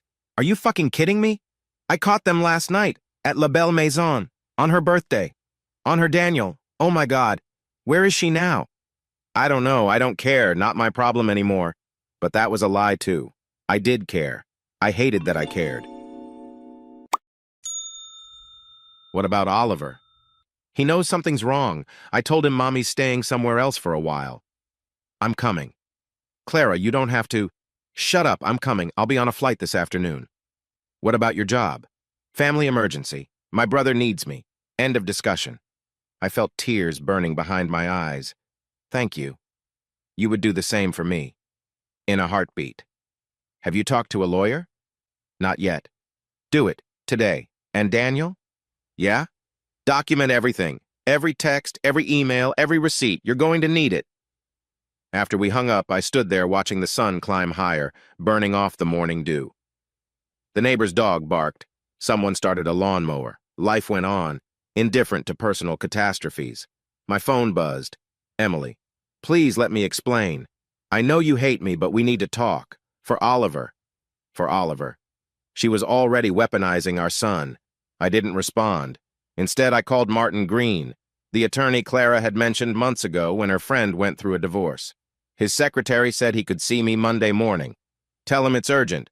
High-asset divorce with custody concerns. I'll make a note, Mr. Hughes. Daniel Hughes. We'll see you at 9 a.m. Monday, Mr. Hughes. 2 days. I had to make it 2 days. Around noon, Emily showed up. I saw Andrew's Mercedes pull up from the living room window. She got out alone, but I knew he was driving. She looked small, broken, wearing the same red dress from last night, but wrinkled now, like she'd slept in it. Or hadn't slept at all. I met her at the door before she could use her key. "Oliver's watching TV," I said quietly. "Don't upset him. I need clothes, toiletries." 5 minutes. "Daniel, 5 minutes, Emily. Then you leave." She nodded, tears already starting. I stepped aside and she rushed past me to our bedroom. I heard drawers opening, hangers scraping, the sound of our life being packed into a suitcase. Oliver appeared in the hallway. "Mommy?" Emily froze, suitcase in hand. "Hi, baby." He ran to her, and she dropped the suitcase to catch him, holding him like she was drowning and he was air. Over his head, our eyes met. Hers were devastated, pleading. Mine were stone. "Are you coming home?" Oliver asked, voice muffled against her shoulder. "Not today, sweetie, but I'll see you soon, okay? We'll go to the zoo. Would you like that? With Daddy, too? We'll see. Mommy, why are you crying?" "Happy tears, baby. I just missed you. You were only gone one night." "That's one night too many." She set him down, kissed his forehead, his cheeks, his nose, memorizing him the way I had at breakfast. "Be good for Daddy, okay? I'm always good." "Yes, you are. The best boy in the whole world." She grabbed her suitcase and moved toward the door. I followed, Oliver trailing behind us. At the threshold, she turned. "Daniel, please, we need to— Monday. My lawyer will contact you." "Lawyer?" Her face went even paler. "Daniel, we don't need—" "Yes, we do. Goodbye, Emily." She looked at Oliver one more time, fresh tears spilling. "I love you, baby." "Love you too, Mommy." Then she was gone, climbing into Andrew's car, being driven away from the life she'd destroyed. Oliver waved from the window until the Mercedes turned the corner. "Why is Mommy so sad?" "Grown-up stuff, buddy." "I hate grown-up stuff." "Me too." That night after Oliver was asleep, I sat in his doorway and watched him breathe. In sleep, he looked even younger, more vulnerable. His whole world was about to change, and there was nothing I could do to protect him from it. I thought about Emily, probably in Andrew's apartment right now. Was she thinking about us? Did she regret it? Did it matter? My phone lit up with another text from her. "I know you won't believe me, but leaving you is the biggest mistake of my life. I'm so sorry, Daniel, for everything." I typed out a dozen responses, deleted them all. Finally sent. "Actions have consequences, Emily. You made your choice. Now we all have to live with it." She responded immediately. "I know, I'm sorry. I'm so fucking sorry." I turned off my phone. Clara arrived the next afternoon, taking one look at me and pulling me into a fierce hug that almost broke what was left of my composure. "You look like shit," she said. "Thanks, feel like it too." She took charge immediately the way she always did. Made real food, played with Oliver, fielded calls from concerned friends who'd somehow already heard. The gossip mill in suburbia was faster than the internet. That night, after Oliver was in bed, we sat on the back patio with beer and the truth. "She said she fell in love with him," I told Clara. "Bullshit. She fell in love with his wallet." "Maybe. I don't know. I don't know anything anymore. You know you deserve better." "Do I?" I lied to her, too, about the money. Clara turned to face me fully. "Daniel, stop. You hid money to make sure she loved you for you. She fucked another man. These are not equivalent sins." Still feels like I contributed somehow.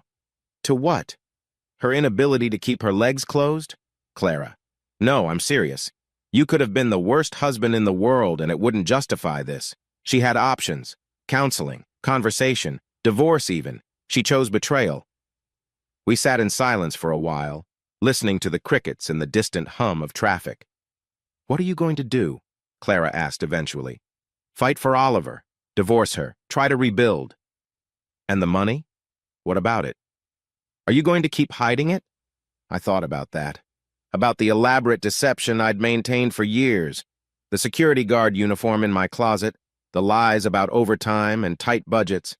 No, I'm done hiding. Done pretending to be something I'm not. Good. It's about time you started living your actual life. I thought I was. No, you were living a test. The test is over. She failed. That night, I couldn't sleep again. I walked through the house like a ghost, touching things, remembering. The couch where we'd conceived Oliver during a thunderstorm. The kitchen table where she'd told me she was pregnant. The spot by the window where we'd slow danced to our song last anniversary. All of it felt like evidence from a crime scene now. I ended up in the garage, staring at the boxes of Christmas decorations. Would we ever decorate together again? Would Oliver have 2 trees now, like his friend Tommy? 2 of everything except the one thing that mattered, parents who loved each other? My phone buzzed. Emily again. Is Oliver okay? I almost didn't respond. Then, he's confused and sad but managing like we all are. Can I see him tomorrow? Supervised, 1 hour, parked by the lake. Thank you. This isn't for you, it's for him. I know. Daniel? I didn't respond. I know you'll never forgive me. I don't deserve forgiveness, but I need you to know that loving you was real. It was the most real thing in my life. It wasn't real enough. I turned off my phone and went back inside. Tomorrow would bring lawyers and custody arrangements and the cold business of dismantling a marriage. But tonight, I sat in Oliver's room watching him sleep, guarding the last innocent thing in my broken world. The heartbreak was like a physical wound, bleeding fresh with every breath. But beneath it, something else was starting to form. Not healing, it was too soon for that, but maybe the beginning of scar tissue. The first sign that I might survive this after all, even if I'd never be the same. Chapter 6. Monday morning came wrapped in thunderclouds, the sky matching my mood as I drove to Martin Green's office. Clara had Oliver at the park, building castles in the sandbox while I prepared to demolish the legal structure of my marriage. Green's office screamed old money dark wood, leather chairs that probably cost more than most people's cars, diplomas from schools I'd only pretended I couldn't afford. His handshake was firm, his eyes sharp behind wire-rimmed glasses. Mr. Hughes, I understand we have an urgent situation. My wife's been having an affair, 6 weeks minimum. I have proof. What kind of proof? I laid it all out. Emails, receipts, credit card statements, the whole sordid paper trail of Emily's betrayal. Green examined each piece with clinical detachment, occasionally making notes on a legal pad. This is comprehensive. Illinois is a no-fault state, but infidelity can impact custody arrangements, speaking of which children. 1 son, Oliver, he's 6. What custody arrangement are you seeking? Primary. She abandoned the family home after I discovered the affair. She's living with the man she cheated with. Andrew Cole? Green looked up sharply. The developer? You know him? By reputation. This isn't his first rodeo, Mr. Hughes. My colleague handled his second divorce.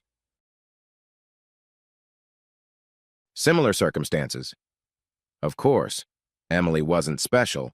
She was just the latest model in Andrew's rotating showroom. There's one more thing, I said. A complication. Oh? I have money, a lot of it, family inheritance, about $400 million. Green's expression didn't change, but his pen stopped moving. And your wife doesn't know about this? No, I've been living modestly, working as a security guard, keeping it hidden. Why? To make sure she loved me for me, not the money. And now you believe she left you for someone wealthy.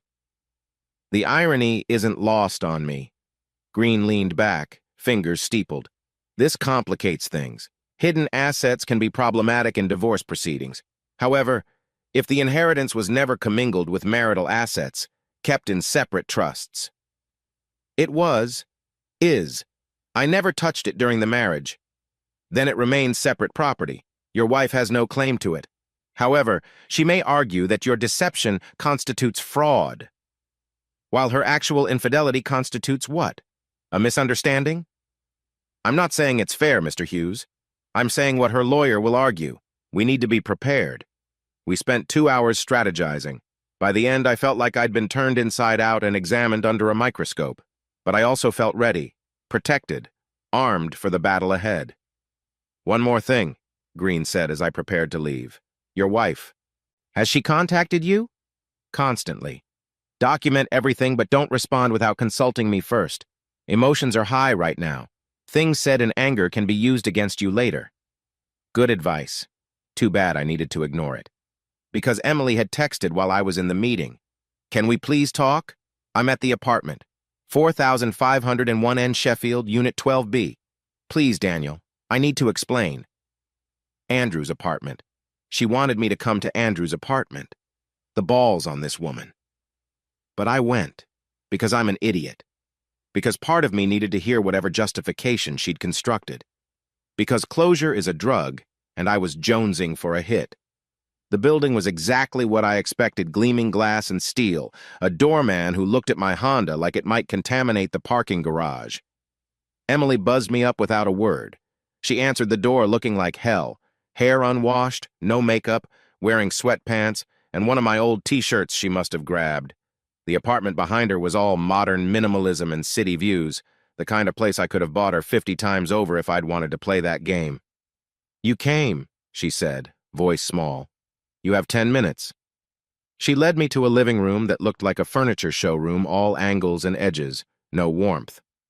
We sat on opposite ends of a white leather couch that probably cost more than she thought I made in a year. Daniel, Why? I cut her off. Just tell me why. She started crying immediately. I don't know. Bullshit. I don't. I mean, I do, but it's not. It's not simple. Then make it simple. You were unhappy? I wasn't enough? You wanted money? What?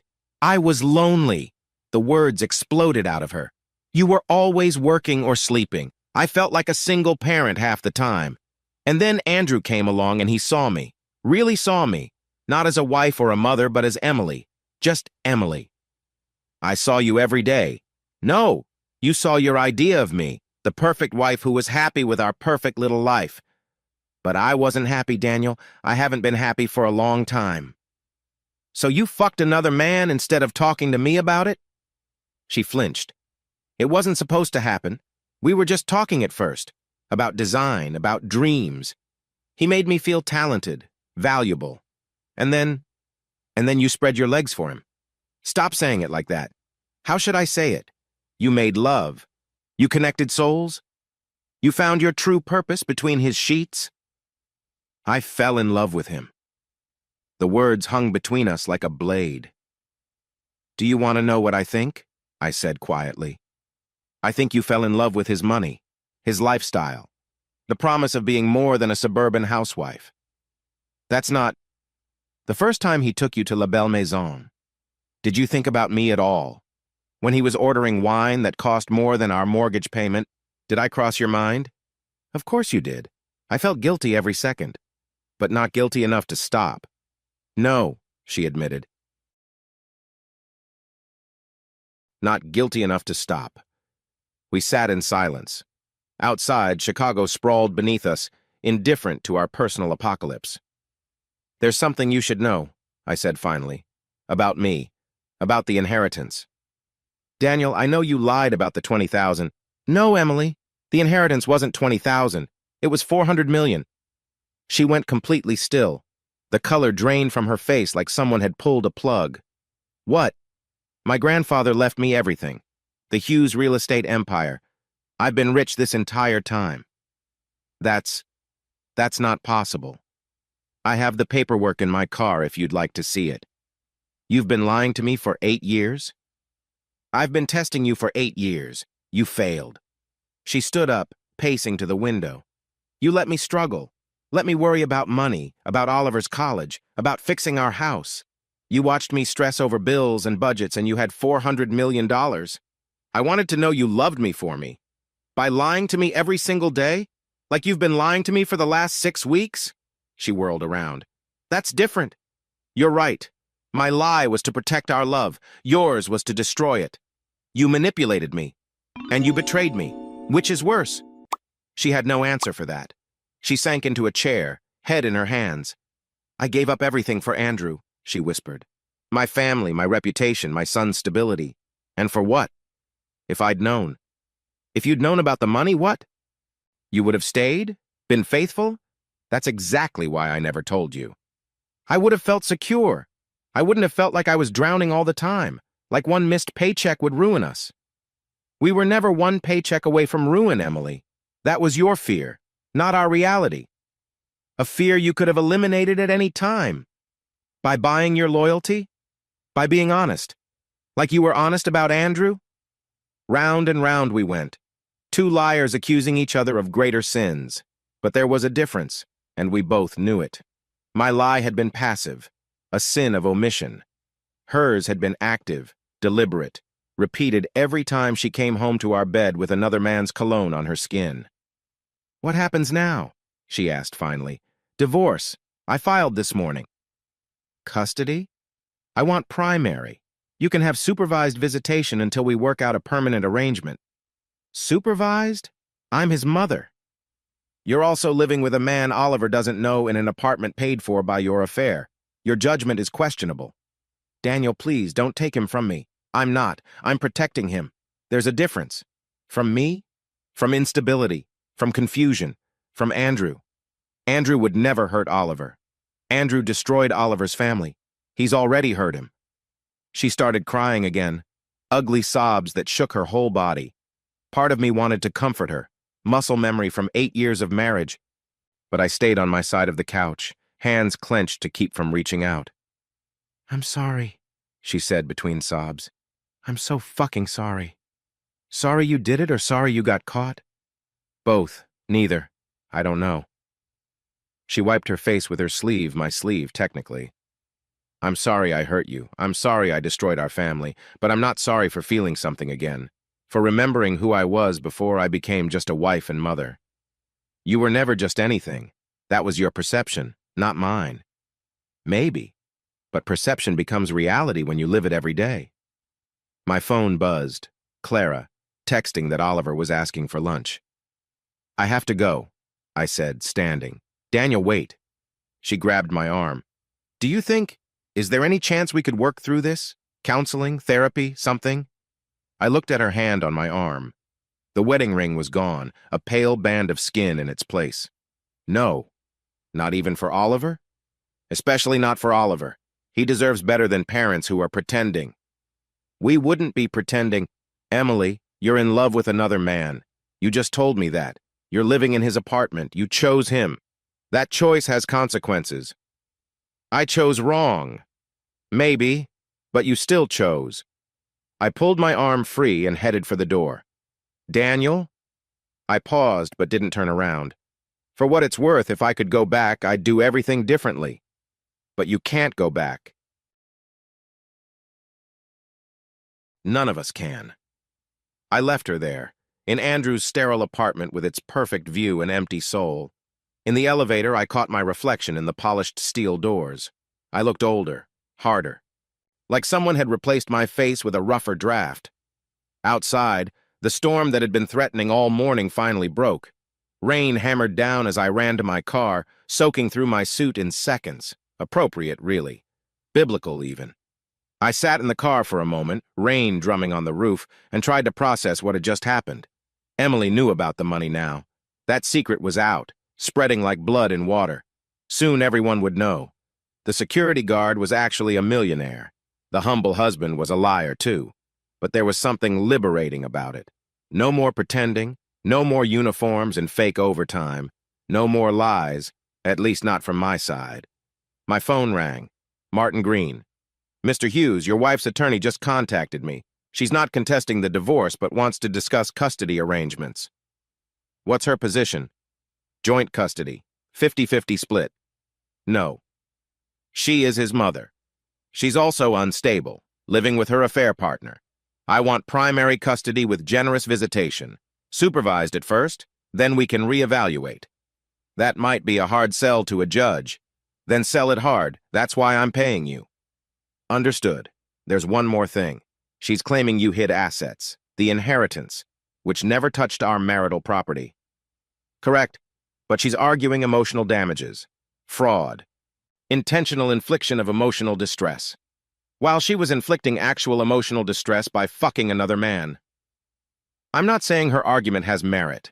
I'm saying we need to be prepared for it." "Fine. Prepare." After I hung up, I drove to the park where Clara had Oliver. They were on the swings, Oliver pumping his legs furiously, trying to go higher than the kid next to him. Normal kid stuff. Innocent competition instead of adult destruction. "Daddy!" He jumped off the swing mid-arc, giving Clara a heart attack, and ran to me. Aunt Clara says we can have pizza for lunch. Pizza sounds perfect, buddy. Clara studied my face. How did it go? About as expected. That bad? Worse. We took Oliver for pizza, letting him get whatever toppings he wanted. He chose pineapple and pepperoni, a combination that made Clara pretend to gag. He laughed, that pure little kid giggle that hadn't been tainted yet by everything falling apart around him. Daddy, when is Mommy coming home? The question landed like a punch. Clara and I exchanged glances over his head. Remember what we talked about? Mommy needs to stay somewhere else for a while. But when is she coming home? I don't know, buddy. Tomorrow? No. Next week? Oliver. Next month? Buddy, Mommy might not be coming home. He went quiet, processing this with his 6-year-old brain. Is it my fault? No, absolutely not. This is between Mommy and Daddy. Then why can't you fix it? Some things can't be fixed. Everything can be fixed. You just have to try hard enough. If only the world actually worked on 6-year-old logic. That night, after Oliver was in bed, Clara and I sat in the kitchen going through the financials. Now that the money secret was out, I could finally be honest about what we were really working with. Holy shit, Clara said, looking at the trust documents. You really have been sitting on $400 million? Give or take. And you've been living like this? She gestured around our modest kitchen.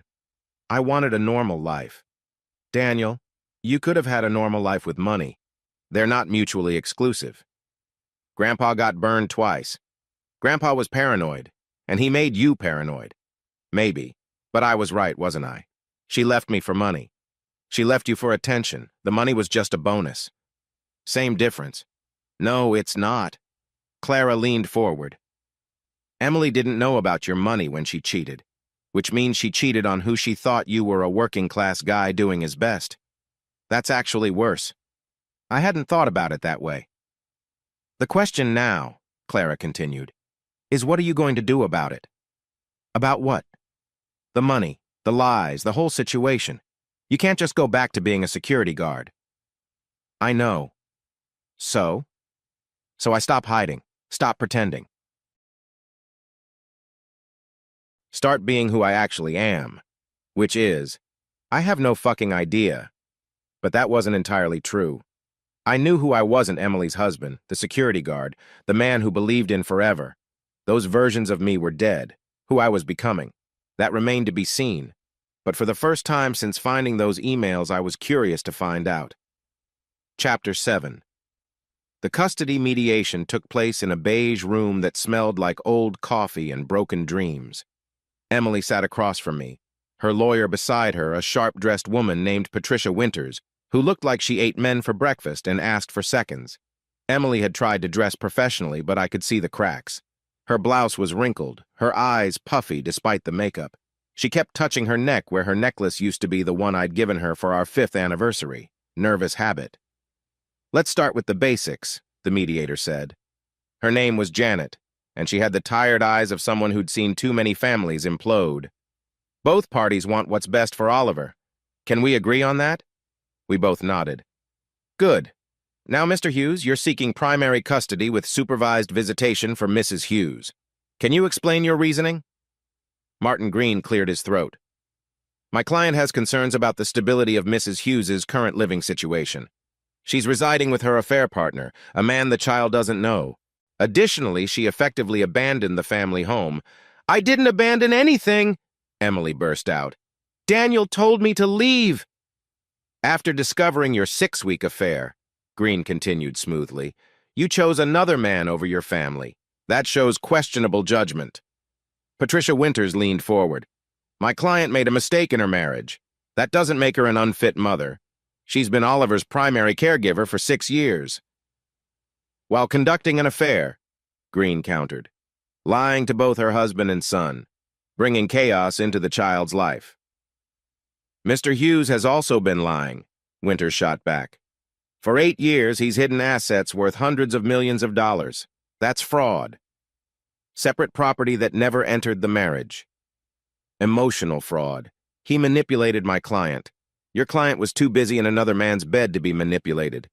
Enough! Janet raised her hand. This isn't productive. Let's focus on Oliver. Mrs. Hughes, tell me about your current living situation. Emily straightened. I'm staying in a 2-bedroom apartment in Lincoln Park. Oliver would have his own room. It's near a good school, parks, everything he needs. And Mr. Cole? Andrew and I are. We're taking things slowly. I couldn't help the bitter laugh that escaped. Slowly, you're living in his apartment. It's complicated. No, it's simple. You're shacking up with the man you cheated with and you want our son to what? Call him Uncle Andrew? Play happy family while his real family is in ruins? That's not... What happens when Andrew gets bored? When he trades you in for a younger model like he did with his last 2 wives? Emily's face flushed. That won't happen. How do you know? You've known him for 6 weeks. I've researched him. 2 divorces, both for infidelity. 3 sexual harassment settlements. A pattern of pursuing married women. You're not special, Emily. You're just next. Mr. Hughes, Janet warned. Let's keep this civil. But I was on a roll. She wants joint custody? Fine. But not while she's living with him. Not while our son has to wake up to a stranger in the kitchen where his father should be. You're being vindictive, Patricia Winters said. I'm being protective. There's a difference. What if I move out? Emily said suddenly. Everyone turned to look at her. What if I get my own place? Would that change things? I studied her face. Was this manipulation or genuine compromise? It would be a start, Martin Green said carefully. I can't afford my own place, Emily continued. Not in a good neighborhood. Not without Andrew's money, I finished. She nodded, tears starting. I'll pay, I heard myself say. Everyone looked shocked, including me. Temporary support, enough for a decent apartment near Oliver's school. But you live alone. No overnight guests when Oliver's there. And custody starts supervised. Then we gradually increase as Oliver adjusts. Emily's tears spilled over. You'd do that. For Oliver, not for you. I understand.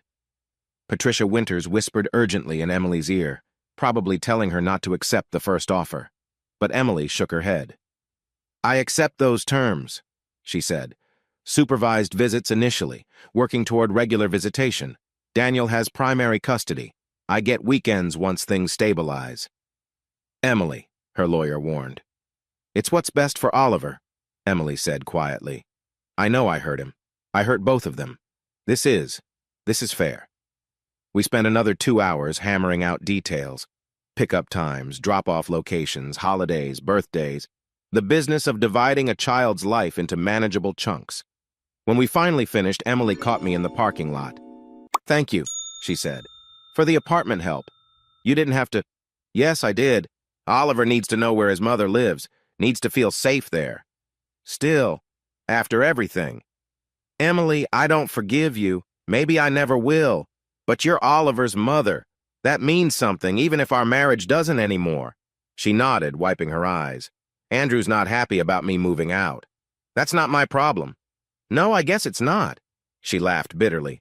God, I fucked everything up, didn't I? Yeah, you did. Do you hate me? I thought about it. Really thought about it. No, I hate what you did. I hate what you chose, but I don't hate you. I don't have the energy for hate. What do you have energy for? Oliver, moving forward, building something new from the ashes you left. She flinched but didn't argue. Can I ask you something? She said. Sure. If you'd told me about the money from the start, do you think things would have been different? I don't know. Maybe. Or maybe you would have stayed for the wrong reasons. I stayed anyway. Until you didn't. We stood there in the gray parking lot. 2 people who used to be everything to each other, now just co-parents dividing assets and time. I loved you, she said quietly. Despite everything, I need you to know that. What we had was real. It was real for me. I'm not sure what it was for you. That's not fair. None of this is fair, Emily, but it's what we have. I left her there and drove to Oliver's school. It was early release day, and I wanted to be the one to pick him up. Needed to be. The other parents gave me looks, some sympathetic, some curious. The gossip mill had been working overtime. Everyone knew about the separation, though not the details. Yet. Mr. Hughes, Oliver's teacher, Mrs. Patterson, waved me over. Could we talk for a moment? My stomach dropped. Is Oliver okay? He's fine, but he's been distracted lately, withdrawn. I understand there are some changes at home. His mother and I are separating. I'm sorry to hear that. It's affecting his schoolwork. Nothing dramatic, but he's not his usual engaged self. I'll talk to him. Would you consider counseling? We have an excellent child psychologist who works with the school. The idea of Oliver needing therapy at 6 years old made me want to punch something, preferably Andrew Cole's face. I'll think about it. Oliver came running out then, backpack bouncing. Daddy, can we get ice cream? Sure, buddy. In the car, he was quieter than usual. I watched him in the rearview mirror, staring out the window at passing houses. Mrs. Patterson says you've been sad at school. His eyes met mine in the mirror. Sometimes. Want to talk about it? Tommy says when parents get divorced, kids have to choose who to live with. That's not true. The grown-ups decide what's best for everyone. What if I want both? You have both. You'll always have both Mommy and me. We just won't live in the same house. That's stupid. Yeah, it is. We got ice cream chocolate for him, vanilla for me. We sat outside despite the humidity, watching people walk their dogs. Daddy? Yeah? Did Mommy leave because of me? No, absolutely not. Why would you think that? Sarah's mom left because Sarah was bad. She said so. Sarah's mom was wrong. Parents don't leave because kids are bad. And you're not bad. You're perfect. Nobody's perfect. You are to me. He smiled a little, chocolate on his chin. Even when I don't clean my room? Even then. Even when I fed Rex chocolate and he threw up? Even wait. When did you feed the neighbor's dog chocolate? Never? Despite everything, I laughed. Come here, you little terrorist. I pulled him into a hug and he melted into me, all knobby elbows and sticky fingers. I love you, Daddy. Love you too, buddy. More than all the stars. That night, Clara helped me start packing Emily's things properly. Not the frantic, angry packing of that first night, but methodical sorting. Things for Emily, things for Oliver, things for donation. This is weird, Clara said, holding up a photo from our wedding. What do you do with wedding photos after divorce? Burn them? Oliver might want them someday. Then box them. Let him decide when he's older. We worked in companionable silence for a while. Then Clara said, Jeremy called, wanted to check on you. Jeremy, my best friend since college, one of the few people who'd stood by me through this mess. What did you tell him? That you're upright and breathing. Bar's pretty low these days. Fair. He also said Monica's been calling Emily a homewrecker to anyone who'll listen. Monica, Emily's best friend, or former best friend, apparently. That's unexpected. Apparently she's Team Daniel. Says Emily threw away a good man for some old rich dude with a midlife crisis. Andrew's past midlife. This is more like a three-quarter life crisis. You should call Jeremy. He wants to take you out, get you drunk, help you forget. I don't want to forget. I need to remember. All of it. So I never make this mistake again. Clara stopped packing and looked at me. Daniel, not everyone is Emily. You know that, right? Not every woman will betray you. Maybe not, but I'll never give anyone the chance again. That's not living. That's just existing. Right now, existing is enough. My phone buzzed. Unknown number. Hello? Mr. Hughes? This is Andrew Cole. The fucking audacity. What do you want? I understand Emily's moving out. That's between Emily and me. Actually, it affects me too. I care about her. You care about fucking her. There's a difference. That's crude. Truth often is. I want you to know I'm not giving up on her. I don't care what you do. Emily's an adult. She can make her own bad decisions. This hostility isn't helping anyone. It's helping me. Goodbye, Andrew. Wait. I want to meet Oliver. The rage that flooded through me was instant and absolute. No. He's going to be part of Emily's life. That means nothing. You are nothing to my son. You're the man who destroyed his family. You will never meet him. Never speak to him. Never be in the same room as him. If you try, I'll destroy you. Is that a threat?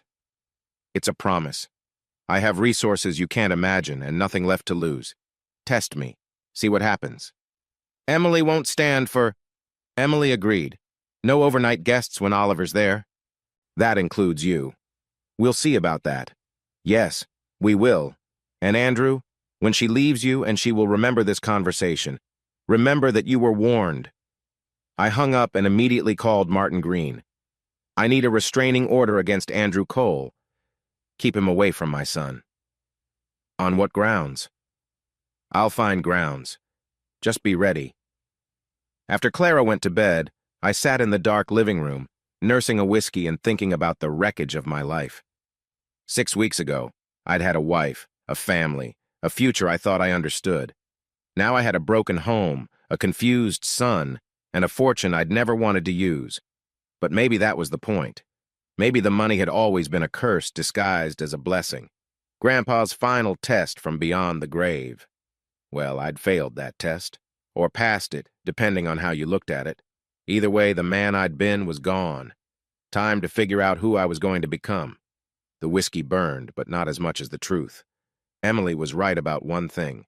We'd both been living lies. The difference was, mine had been meant to protect what we had.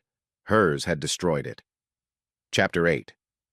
3 weeks after the mediation, I stood in the empty security office at Northwestern Memorial, turning in my badge and uniform. Rick, my supervisor, looked at me like I'd grown a second head. You're really quitting? After 7 years? Time for a change. This about your wife? Everyone knew. The gossip had spread through the hospital like a virus. Among other things. You got another job lined up? Something like that. I didn't tell him about the meetings I'd been having with the Hughes Foundation Board, about stepping into my grandfather's shoes, about the fortune that had been waiting for me all along. Well, we'll miss you, Rick said, shaking my hand. You were one of the good ones. I wondered if he'd still think that if he knew the truth. On the way home, I stopped at a Mercedes dealership, not for revenge or to prove something, but because my Honda had 200,000 miles on it, and Oliver deserved a car with working air conditioning. The salesman, Brad, practically salivated when I pointed to the GLE 450. Excellent choice. Will you be financing? Cash. His eyes widened. I'll need to run a credit check. No need. I pulled out the Hughes Foundation black card. Run this. The transformation was instant. Brad went from salesman to servant in 3 seconds flat. Of course, Mr. Hughes, right away. Can I get you anything? Coffee? Water? We have champagne. Just the car. 2 hours later, I drove off the lot in a vehicle that cost more than I'd pretended to make in 2 years. It felt surreal, wrong, like I was wearing someone else's skin. But Oliver's face when I picked him up from school made it worth it. Whoa, Dad, is this ours? What do you think? It's awesome. Can we show Mom? The innocent question hit like a punch. Maybe later, buddy. Emily was scheduled to pick him up that evening for her first supervised visit. She'd found an apartment in Lincoln Park, a 2-bedroom in a decent building. I'd seen the lease $3,500 a month that I was covering. Andrew hadn't taken her moving out well, according to the lawyer communications, but that wasn't my problem. When she arrived, she stopped dead seeing the Mercedes. You bought a car? Oliver needed something reliable. With what money? She stopped herself. Right, the inheritance. I'm done hiding, Emily. Done pretending to be something I'm not. She studied me, taking in the new clothes. Clara had insisted on a shopping trip. The expensive watch I'd inherited from Grandpa, the general air of someone who'd stopped apologizing for existing. You look different, she said. I am different. It suits you. Don't. Don't what? Whatever this is, flirting, nostalgia, regret, just don't. She nodded, hurt, but not arguing. Is Oliver ready? Oliver? I called. Mom's here. He came running with his backpack, gave me a hug, then went to Emily. The supervised visit would be at the park, with Clara observing from a distance. We'd agreed it was less intrusive than a stranger. 2 hours, I reminded Emily. I know. No discussions about the divorce or living situations. I know, Daniel. And no Andrew. He's in New York on business anyway. I didn't care where he was as long as it wasn't near my son. After they left, I drove to the Hughes Foundation offices in the Loop. The building was a 40-story testament to my grandfather's success, with our family name etched in marble above the entrance. I'd avoided this place for years, letting the board run things while I played security guard. "Mr. Hughes." The receptionist stood when I entered. "Mr. Blackwood is waiting in the boardroom." Thomas Blackwood had been my grandfather's right hand and had run things in my absence. He was in his 70s now, silver-haired and sharp as ever. "Daniel, finally ready to take your place?" "Past ready." "Good." The board's been patient, but questions were starting to arise. About why Roger Hughes's heir was playing dress-up as a security guard while a fortune sat idle. It wasn't idle. You've been managing, I've been maintaining. There's a difference. This foundation, this company, needs a Hughes at the helm. Your grandfather built this for you, not for a board of directors. We spent 3 hours going through portfolios, properties, and philanthropic initiatives. The scope was overwhelming. Shopping centers in 12 states, office buildings in 7 major cities, a foundation that gave away $30 million a year. All mine, all waiting. "There's one property you should know about," Thomas said, sliding a folder across the table. "Your grandfather acquired it 6 months before he died, said it was for you specifically."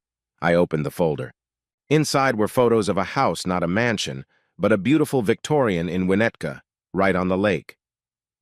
"He said you'd know when you needed it," Thomas continued. "I think perhaps that time has come." That evening, while Oliver was still with Emily, I drove to see the house. It was perfect. 4 bedrooms, a huge backyard, close to good schools. The kind of place Oliver could grow up happy, the kind of place that didn't have Emily's ghost in every corner. I stood on the back deck watching the sun set over Lake Michigan and made a decision. We were moving, starting over. When Clara brought Oliver home, he was chattering about the ducks they'd fed, the playground they'd visited, normal kid stuff. Emily had held it together, Clara reported. No tears in front of Oliver, no mentions of the divorce. "She asked about you, though," Clara said after Oliver went to brush his teeth. "How you're doing?" "What did you tell her?" "Nothing. It's not my story to tell." "Good.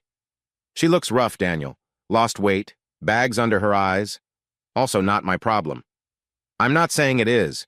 I'm just saying she's suffering too. She chose to suffer. I didn't get a choice." That night I told Oliver about the house.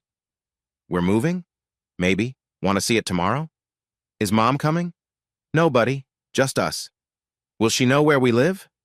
"Of course. You'll still see her every week." "But not every day." "No, not every day." He was quiet for a moment. "Will my room be bigger?" "Much bigger." "Can I paint it any color I want?" "Any color. Even black?" "Let's negotiate on that one." He smiled, and I felt something ease in my chest. We'd be okay. Different, but okay. The next morning, we drove to Winnetka. Oliver's eyes went wide when he saw the house. "This is ours? If you like it. It's huge. Want to see inside?" We explored every room, Oliver claiming spaces, planning where his toys would go. The master bedroom had a view of the lake and no memories. The kitchen was modern and had never heard Emily and me argue about bills. The living room was bright and didn't have a couch where we'd conceived Oliver. It was perfect in its emptiness. "Can we get a dog?" Oliver asked, standing in the backyard. "Maybe. Mom always said no." "Well, Mom doesn't live here." It came out sharper than intended. Oliver looked at me with those 2 wise eyes. "Are you still mad at her?" "It's complicated, buddy." "That means yes." "Yeah, it means yes. I'm mad too sometimes." "Yeah? She made you sad. I don't like when you're sad." "I don't like when you're sad either." "Then let's not be sad. Let's get a dog and be happy." 6-year-old wisdom. If only it were that easy. But maybe it could be. Maybe happiness wasn't about forgetting the pain, but building something new despite it. That afternoon, I signed the papers for the house. Cash deal, quick closing, we could move in 2 weeks. Emily called that evening. "I heard you're moving." News travels fast. Winnetka's far. 20 minutes. 30 in traffic. It feels farther. Emily. I know. I don't get a say. I gave up that right. Yeah, you did. The apartment's nice, though. Thank you for that. It's for Oliver. I know. Still, thank you. There was a pause. Then she said, Andrew and I are done. I waited. He didn't like me moving out. Said if I wasn't committed to him, he wasn't committed to me. That lasted long. Don't gloat. I'm not gloating, I'm observing. He was different than I thought. People usually are when you actually know them instead of just fucking them. I deserve that. You deserve worse. I know. We sat in silence on the phone. Two people who used to finish each other's sentences now struggling for words. Daniel? Yeah? I know it doesn't matter now, but I really did love you. Before Andrew, during Andrew, even now. I lost myself somewhere along the way. You didn't lose yourself, Emily. You chose to find yourself in another man's bed. You're right. I'm sorry. Stop apologizing. It doesn't change anything. Then what does? Time? Distance? Moving forward instead of looking back? Is that what you're doing? Moving forward? I'm trying. The money thing. You're really worth 400 million? Give or take. And you were going to tell me when? When I knew you loved me for me. 8 years wasn't enough? Apparently not. She sighed. We really fucked this up, didn't we? You fucked it up. I just lied about money. Which is also fucked up. Fair. Do you think, in another life, if we'd been honest from the start? Don't. There's no point. I know. I just wonder sometimes. Wonder on your own time. It was cruel, but I was tired of being kind, tired of considering her feelings when she hadn't considered mine. I should go, she said. Yeah. Tell Oliver I love him. I always do. After she hung up, I stood in what would soon be my former kitchen, looking at the ghosts of our life. The height marks on the doorframe charting Oliver's growth. The stain on the ceiling from when the upstairs toilet overflowed. The scratch on the floor from when we'd tried to move the refrigerator ourselves. Evidence of a life lived together, but not evidence of love. Love didn't leave marks you could see. It left scars you could only feel. 2 weeks later, we moved. Oliver was excited about his new room. We'd compromised on navy blue instead of black. The bigger yard, the potential dog. I was excited about the absence of memories, the fresh start, the chance to be who I really was instead of who I'd pretended to be. The first night in the new house, I stood on the deck watching the lake, Oliver asleep upstairs in his new room. The house was quiet but not empty, peaceful but not lonely. My phone buzzed. Clara, sending a photo from her flight back to Portland. She'd helped us move, made sure we were settled.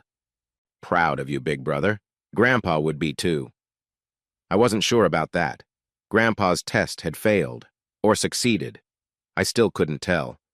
But for the first time in 2 months, I felt something other than pain or anger. I felt possibility. The man I'd been the liar, the security guard, the betrayed husband was gone. In his place stood someone harder but more honest, someone with scars but also with resources, someone who'd learned that love without truth was just another form of deception. I didn't know who I'd become by the time this was over. But I knew who I wouldn't be. Someone who hid, who pretended, who accepted less than complete honesty. Emily had taught me that lesson with her betrayal. Now it was time to see what I could build from the ruins she'd left behind, starting with a life that was actually mine. Chapter 9. The Winnetka house had become my war room. 3 weeks after moving in, I'd transformed the study into something that would have made my grandfather proud or worried.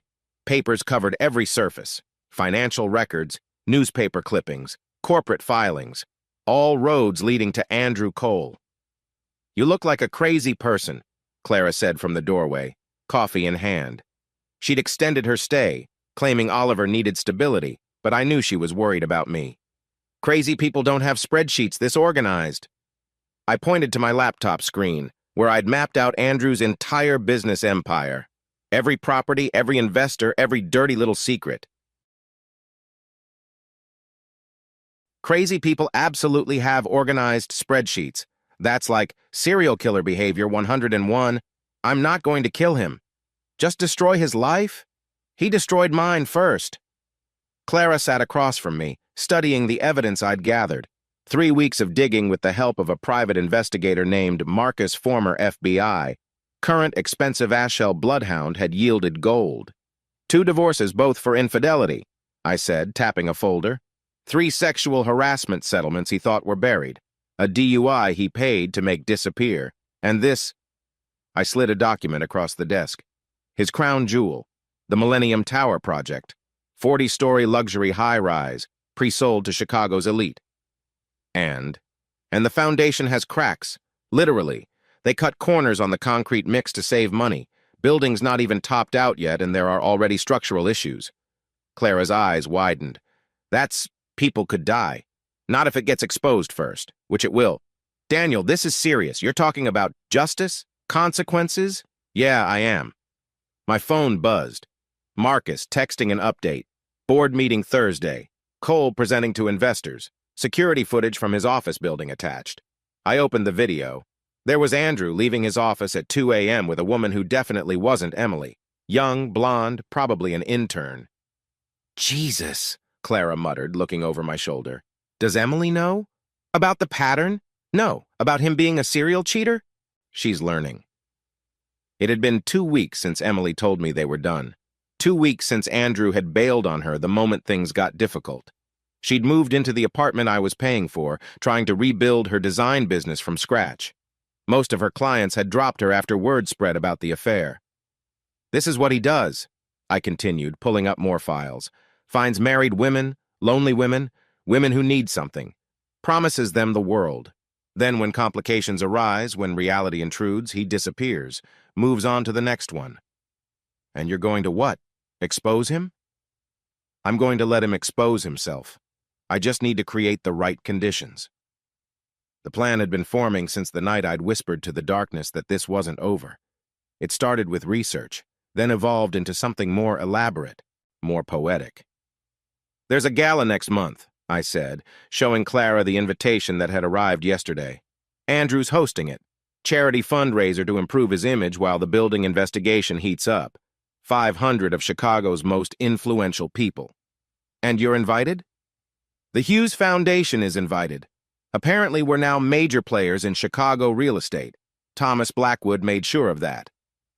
Thomas had been instrumental in my transformation from hidden heir to visible power player. In 3 weeks, we'd made strategic donations, attended the right events, gotten my name in the right conversations. Daniel Hughes was no longer the security guard ex-husband. He was the mysterious millionaire who'd been hiding in plain sight. What exactly are you planning? Clara asked. Chess, I said. Grandpa taught me when I was 7. Said the key to winning wasn't just thinking ahead, it was making your opponent think they were winning right until checkmate. I'd already started moving pieces. A word here about Andrew's building troubles. A document there mysteriously making its way to a journalist. Nothing traceable to me, just seeds of doubt planted in fertile ground. I bought into his project, I continued. Small stake, just enough to get me into investor meetings. Andrew has no idea who I really am. To him, I'm just Daniel Hughes from Hughes Family Interests. He doesn't recognize you? Why would he? He never really looked at me. I was just Emily's working-class husband, beneath notice. Last week, I'd sat across from him in a conference room, shaking his hand, smiling politely while he bragged about his success. He'd even flirted with the receptionist right in front of me, the same moves he'd probably used on Emily. My wedding ring was gone, but the mark it left on my finger burned the whole meeting. This is dangerous, Clara said. What if he figures it out? He won't. Men like Andrew don't see threats coming from below. They're too busy looking at their reflection. Oliver's voice drifted in from the living room where he was playing video games. Normal kid sounds, safe sounds. Everything I did now was about keeping those sounds in his life. Have you thought about what happens after? Clara asked. After your revenge? It's not revenge. It's accountability. Call it whatever helps you sleep. But what happens after? I didn't have an answer. The after felt impossible to imagine. I was so focused on the doing, on making Andrew feel what I'd felt, on showing Emily the truth about her choices that I hadn't thought about what came next. I found something interesting, I said, changing the subject. I pulled out another file. Marjorie Cole, Andrew's first wife. You contacted his ex-wife? She contacted me. Word travels in certain circles. She heard Daniel Hughes was asking questions about Andrew Cole. The meeting had been surreal. Marjorie was everything Emily would become in 20 years if she'd stayed with Andrew, polished, bitter, and desperate for someone to finally hold him accountable. He destroyed me systematically, Marjorie had said over coffee at a discreet downtown cafe.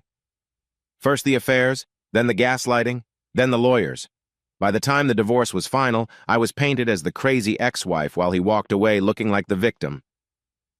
She'd given me documents, financial records showing bribes to building inspectors, emails discussing how to bury safety violations. Andrew wasn't just a cheater, he was genuinely dangerous. This is bigger than your divorce, Clara said, looking through Marjorie's evidence. Everything's connected. The kind of man who'd destroy a marriage is the same kind who'd risk lives for profit. My phone rang. Unknown number. Mr. Hughes? This is Nathan Cross from the Chicago Tribune. I received some interesting documents about the Millennium Tower project. I was wondering if you'd like to comment. The seeds were sprouting.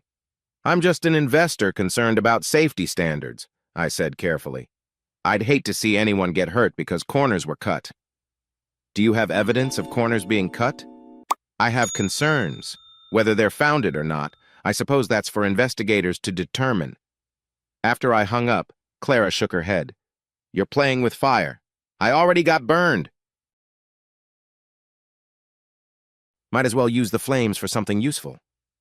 That night, after Oliver was asleep, I stood on the deck overlooking Lake Michigan. The water was calm, reflecting the lights from the shore. Peaceful.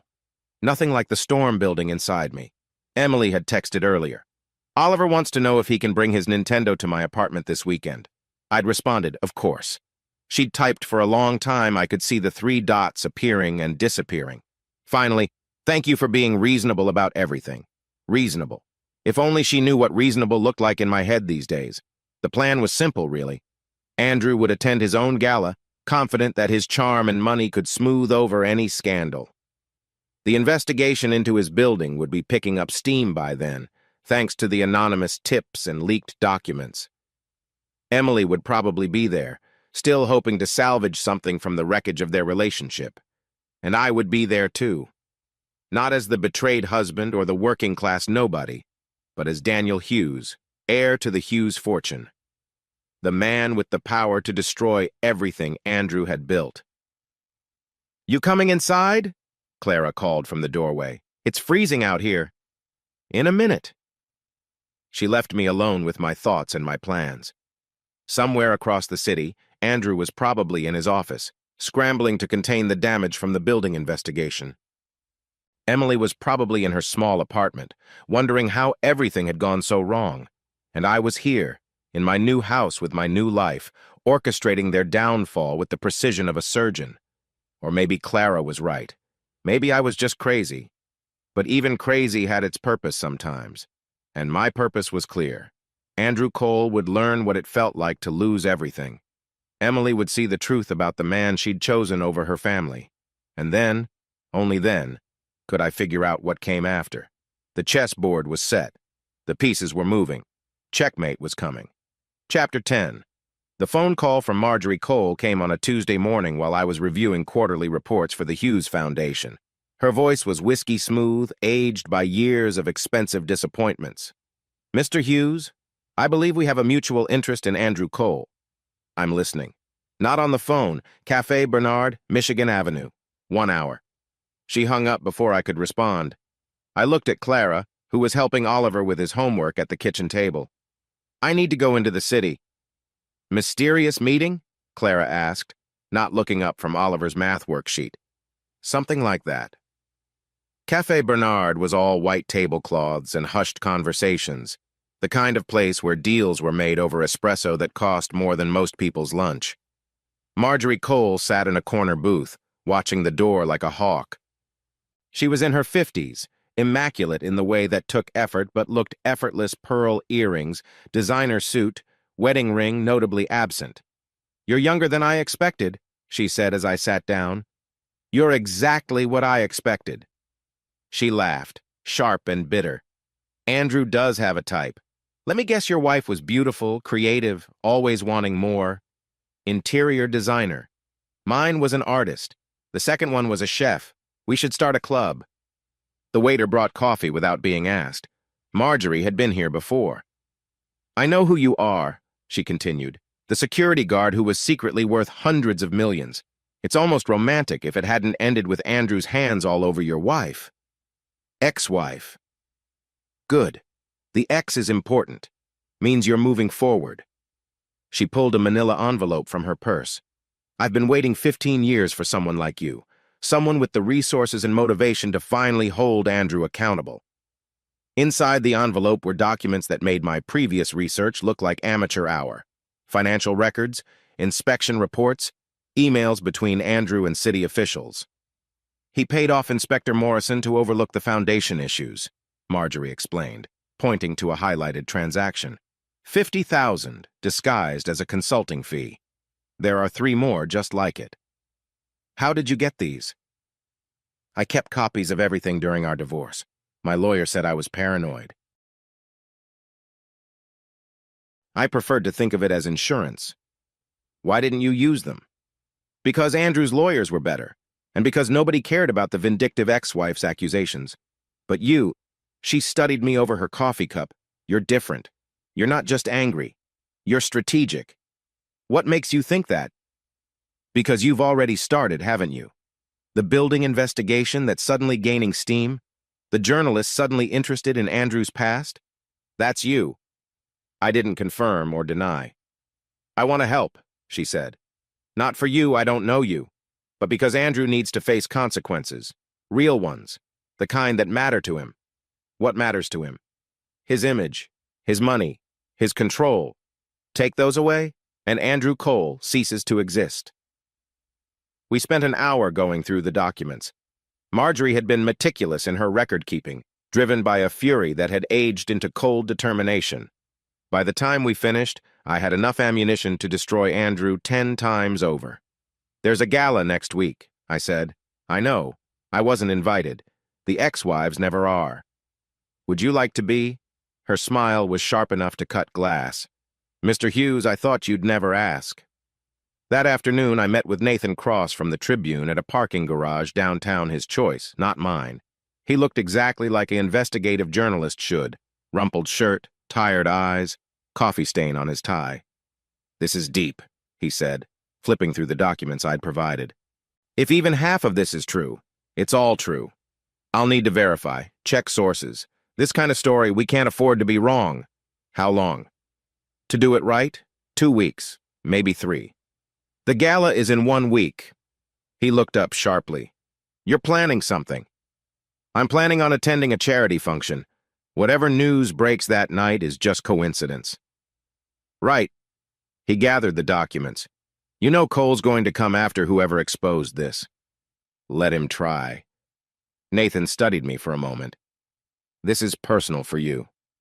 He made it personal when he fucked my wife." "Ah." He nodded like everything suddenly made sense. "You're the husband. I wondered why Daniel Hughes suddenly cared about Andrew Cole's business practices. Are you going to run the story or not?" "Oh, I'm running it. This is Pulitzer material. Just wanted to make sure you understood what you're unleashing." I understood perfectly. That was the point. Back home, Oliver was practicing piano, something Emily had insisted on before everything fell apart. The melody drifted through the house, occasionally stumbling but determined. Clara sat nearby, offering encouragement. "How was your mysterious meeting?" she asked when I joined them. "Productive." "Daddy, listen." Oliver played a shaky version of Chopsticks, beaming with pride. "That's amazing, buddy. Mom says if I practice, I can play at her apartment too. She's going to get a keyboard." Emily, still trying to maintain normalcy.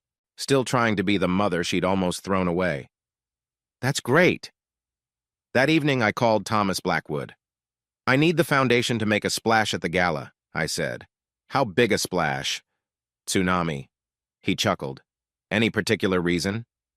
Call it a coming-out party. Daniel Hughes, stepping into the light. And stepping on some toes in the process? If they're in the way.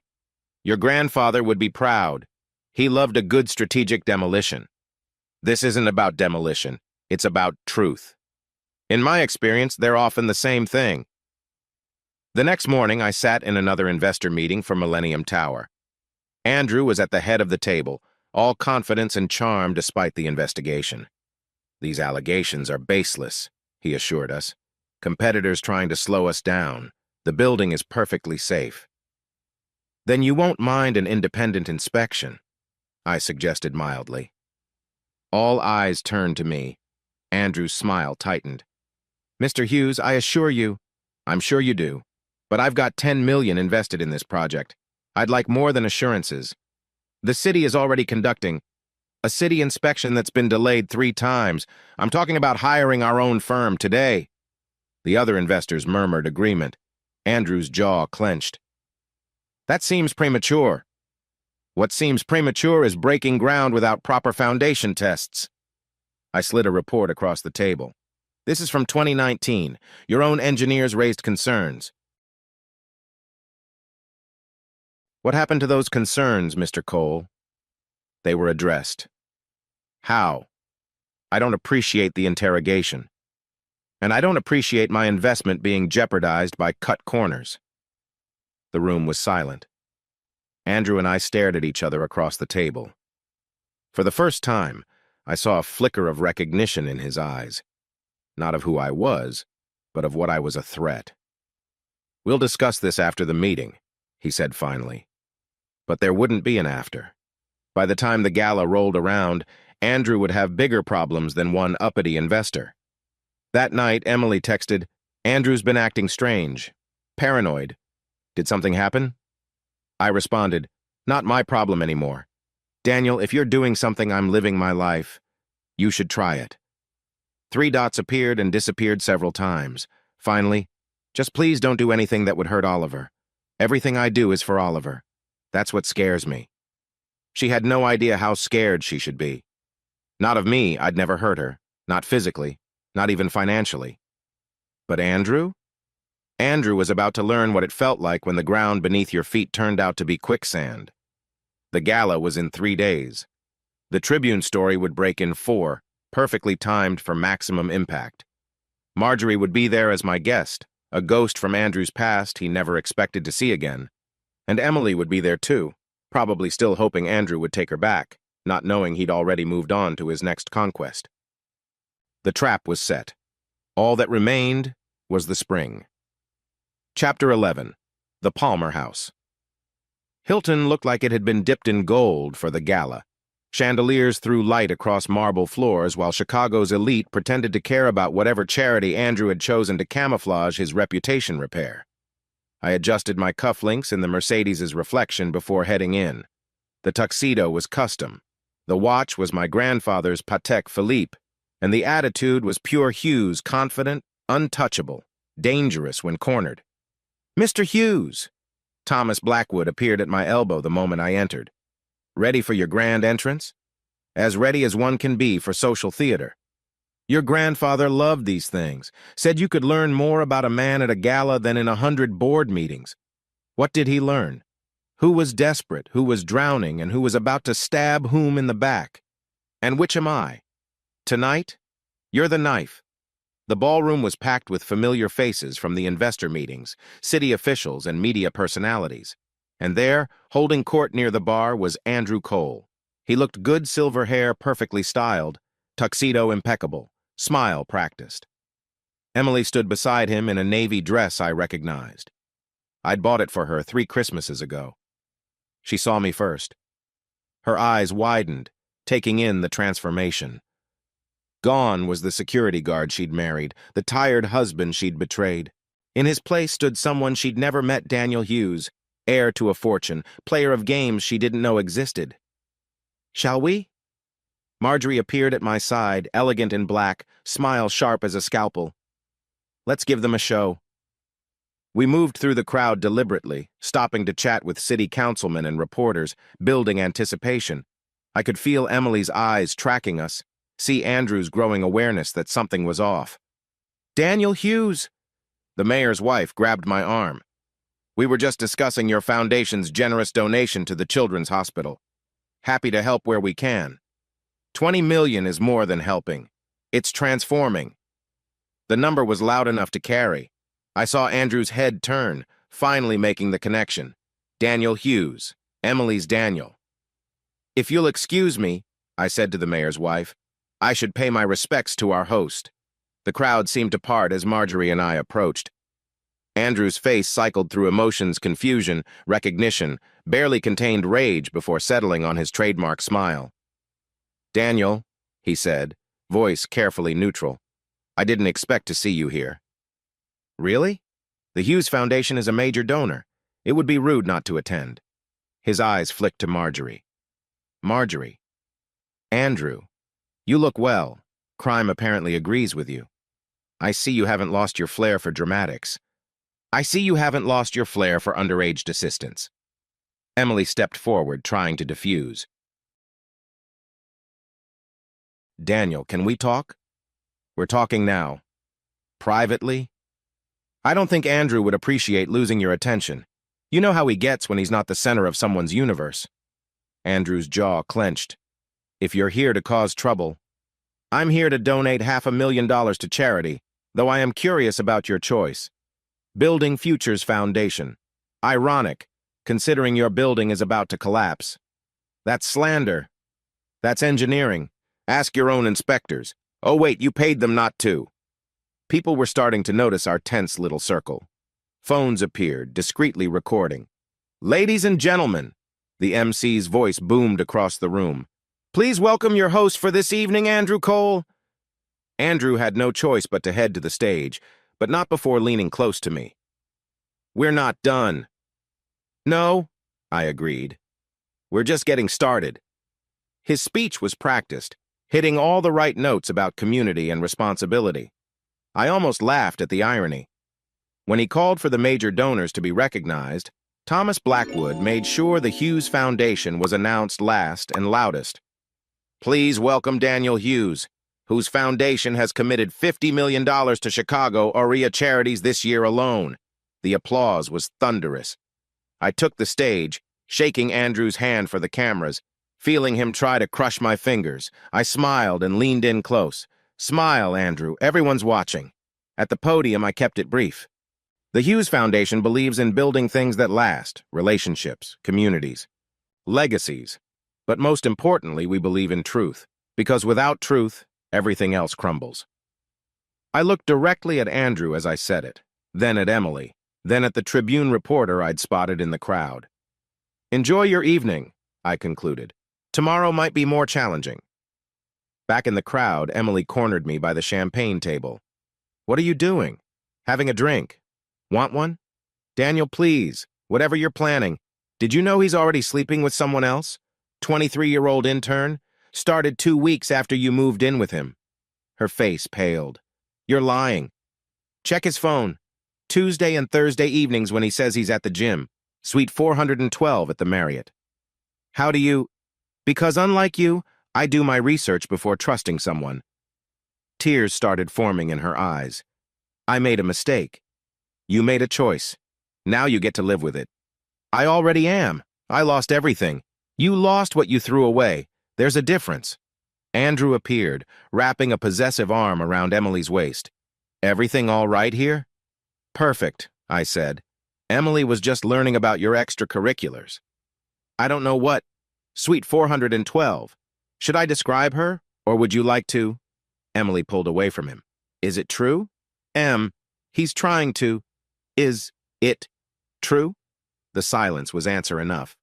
"I need some air," Emily said, fleeing toward the balcony. Andrew turned on me, mask finally dropping. "You think you've won something? You think destroying me will make her love you again?" "I don't want her love. I want her to see what she chose over her family. She chose passion, excitement, something more than the mundane life you offered. She chose a lie, and you chose the wrong man's wife."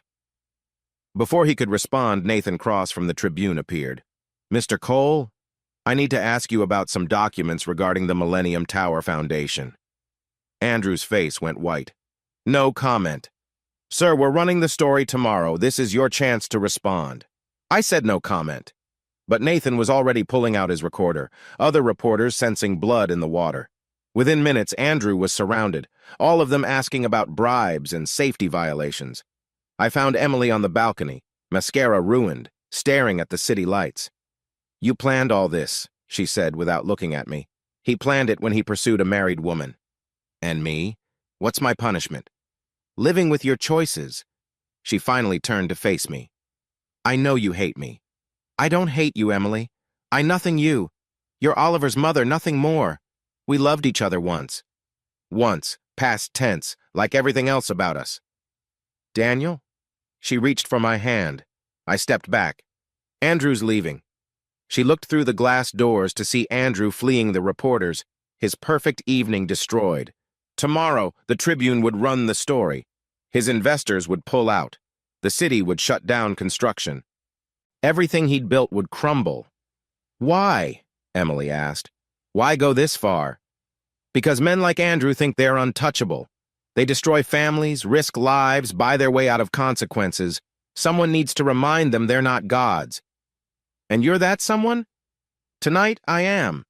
I left her on the balcony and found Marjorie by the bar, toasting with champagne.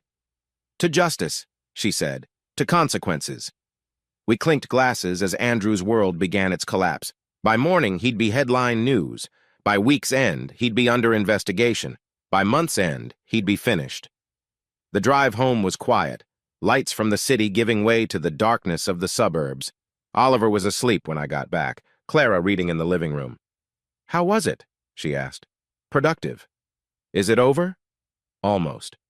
But it wasn't revenge I tasted as I stood in Oliver's doorway watching him sleep. It was something else. Closure, maybe. Or just the exhaustion that comes after carrying anger for too long. Tomorrow, Andrew would wake up to find his life destroyed.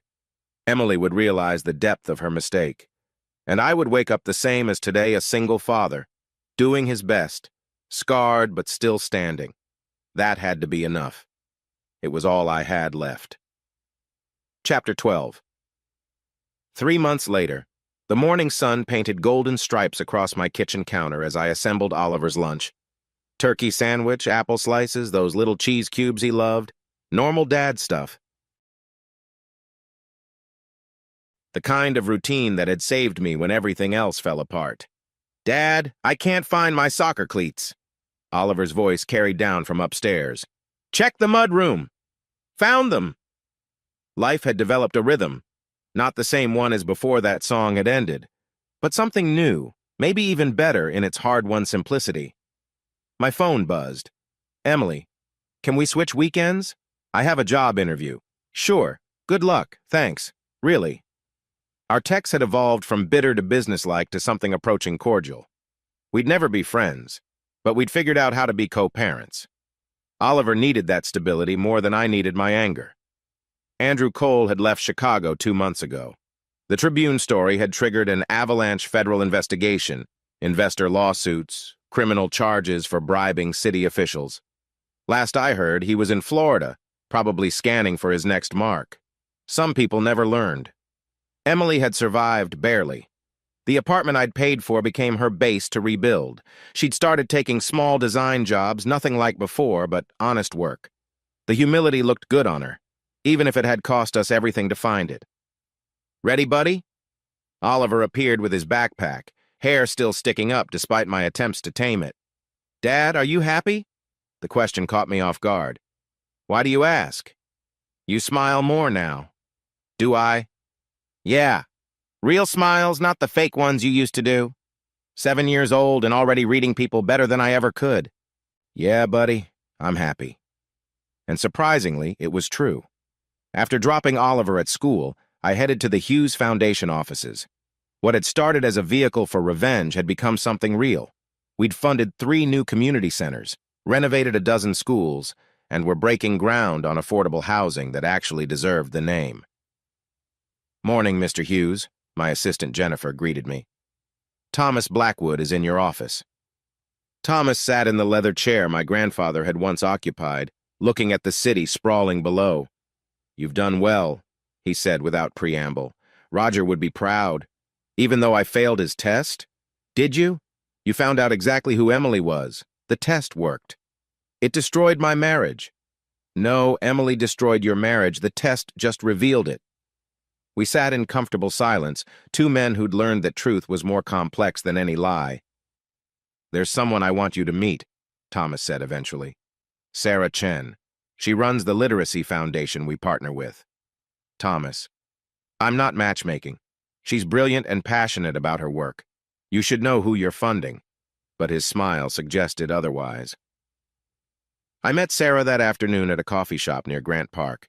She was nothing like Emily quiet, where Emily was loud, thoughtful, where Emily was impulsive. We talked for 2 hours about books and education, and the way kids' faces lit up when they finally understood something. "I should go," she said finally. School pickup. "You have kids?" "A daughter, 9. Her father's not in the picture." "I have a son, 7. We looked at each other, two single parents recognizing something familiar in the other's eyes. "Coffee again sometime?" she asked. "I'd like that." It wasn't a beginning, not yet, just a possibility. But possibilities were more than I'd had in months. That evening, I stood in Oliver's room while he practiced piano. The melody was stronger now, more confident. Emily had been right about the lessons.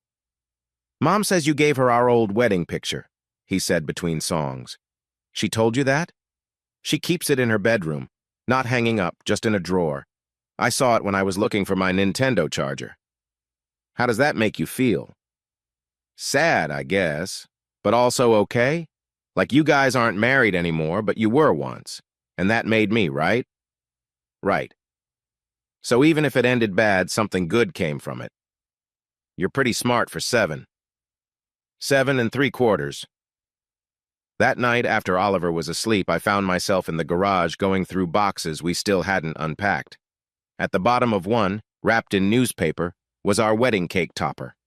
2 figures, frozen in a moment of hope, unaware of what was coming. I didn't throw it away, didn't display it either. Just rewrapped it carefully and put it back in the box. Some things deserve to be preserved, even if they'd never be used again. My phone rang. Clara, calling from Portland. "How's the single life?" she asked, quieter than expected.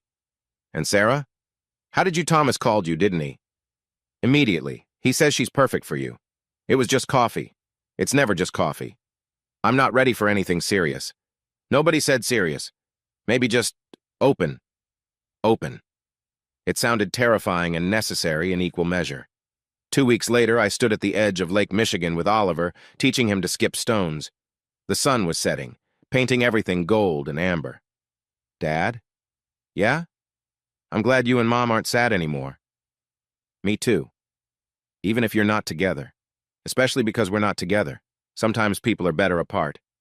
Like puzzle pieces that don't fit?" "Exactly like that." Emily had texted earlier. She'd gotten the job, assistant designer at a small firm. No Andrew Cole connections, no shortcuts. Just her talent and determination. I'd texted back, "Proud of you." She'd responded, "That means more than you know. We'd never be what we were. That couple in the wedding photo was gone forever. But we were becoming something else, successful co-parents, respectful exes, 2 people who'd loved and lost and learned. A year ago, I'd thought my story ended when Emily chose Andrew. But standing there, watching Oliver chase seagulls as the sun set over the lake, I realized it had just been a chapter. Painful, necessary, transformative. The betrayal had broken me. The revenge had emptied me. But the rebuilding, that had saved me. "Dad, look!" Oliver had managed to skip a stone 4 times, a personal record. "That's amazing!" "Mom's picking me up tomorrow, right?" "Yeah." "Can we all go to my soccer game, together?" "You'd want that?" "Tommy's parents do it. They sit on opposite sides, but they both cheer." "I'll ask Mom." That Saturday, Emily and I sat on opposite ends of the bleachers, cheering for our son. We didn't talk much, just occasional observations about the game. But Oliver kept looking up, making sure we were both there. After his team won, he ran to Emily first, then to me, then grabbed both our hands. "Picture!" he demanded. Emily and I exchanged glances. "Please?" Oliver insisted. So we stood together, not as a couple, but as parents, while another mom took our photo. Oliver in the middle, muddy and grinning. Emily and I on either side, maintaining careful distance, but both focused on our son. It wasn't the family portrait we'd once imagined, but it was real, honest, and somehow exactly what we needed. That night, as I tucked Oliver into bed, he said, "Thanks for being nice to Mom. She's your mother. That's never going to change. And you're my dad. Also never going to change. Good. I like things that don't change. But everything changes." I'd learned that the hard way. The trick was building something strong enough to survive the changes, flexible enough to adapt, honest enough to last.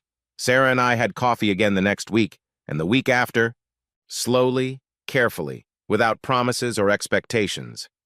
Just two people sharing conversation and maybe eventually something more. Emily started dating someone from her new office, an architect named James. Oliver mentioned him once or twice, testing my reaction. "Is he nice to you?" I asked. "I guess. Nice to Mom? Yeah. Then I'm glad." And I was. Not happy exactly, but glad she was moving forward. We all were in our own ways. 6 months after the gala that destroyed Andrew Cole, I stood in my grandfather's study, my study now looking at a photo Clara had sent. It was from Oliver's school play. He was dressed as a tree, arms spread wide, huge smile on his face. Emily sat in the second row. I was in the third. Both of us focused on our son, our past behind us, our futures separate but parallel. The caption read, "This is what healing looks like." She was right. The man who'd hidden his wealth to test love was gone. The woman who'd betrayed her vows for something more was gone. The couple in the wedding photo was gone. But in their place stood something unexpected, two people who'd faced their worst selves, survived their biggest mistakes, and found a way to build something new from the ruins. Not together. That story had ended. But forward, always forward, toward whatever came next. The last box from the old house sat unopened in the corner. Inside, I knew, were the last remnants of our marriage anniversary cards, vacation souvenirs, the promises we'd written to each other on our 5th anniversary. I opened it, not with anger or sadness, but with the strange peace that comes from accepting what was and what is. Each item was a small goodbye, a tiny closure. At the bottom was an envelope I'd forgotten about. Emily's handwriting, to be opened on our 25th anniversary. I held it for a long moment, then walked to the fireplace. The paper caught immediately, words we'd never read turning to smoke and ash, not from spite, but from acceptance. Some futures weren't meant to be. As the last of it burned, Oliver called from upstairs. "Dad, can you help with my math?" "Coming!" I left the past in ashes and climbed the stairs toward my son's voice, toward homework and bedtime stories and all the beautiful, ordinary moments that make a life. Outside, snow began to fall, covering Chicago in white, making everything new. A fresh start, a clean slate, a dawn after the longest night. And for the first time since finding those emails that had shattered everything, I was grateful, not for the betrayal or the pain, but for where it had led, to truth, to strength, to this moment, helping my son with fractions while snow fell outside and the future stretched ahead, uncertain but finally, fully mine. The story that began with deception had ended with honesty. The marriage that started with tests had ended with lessons. The love that promised forever had ended with something better, peace. And that, I realized as Oliver figured out his math problem and grinned up at me, was enough. More than enough. It was everything. What struck me most wasn't Daniel's revenge or Emily's betrayal, but how both of them created the exact conditions for their marriage to fail. By trying to protect it with lies, his financial deception basically invited her material dissatisfaction, while her emotional dishonesty destroyed the very trust he was testing. Maybe the real tragedy is that if they'd both been honest from day one, Oliver might still have his parents together, and that expensive Chanel perfume might have been an anniversary gift instead of evidence of an affair.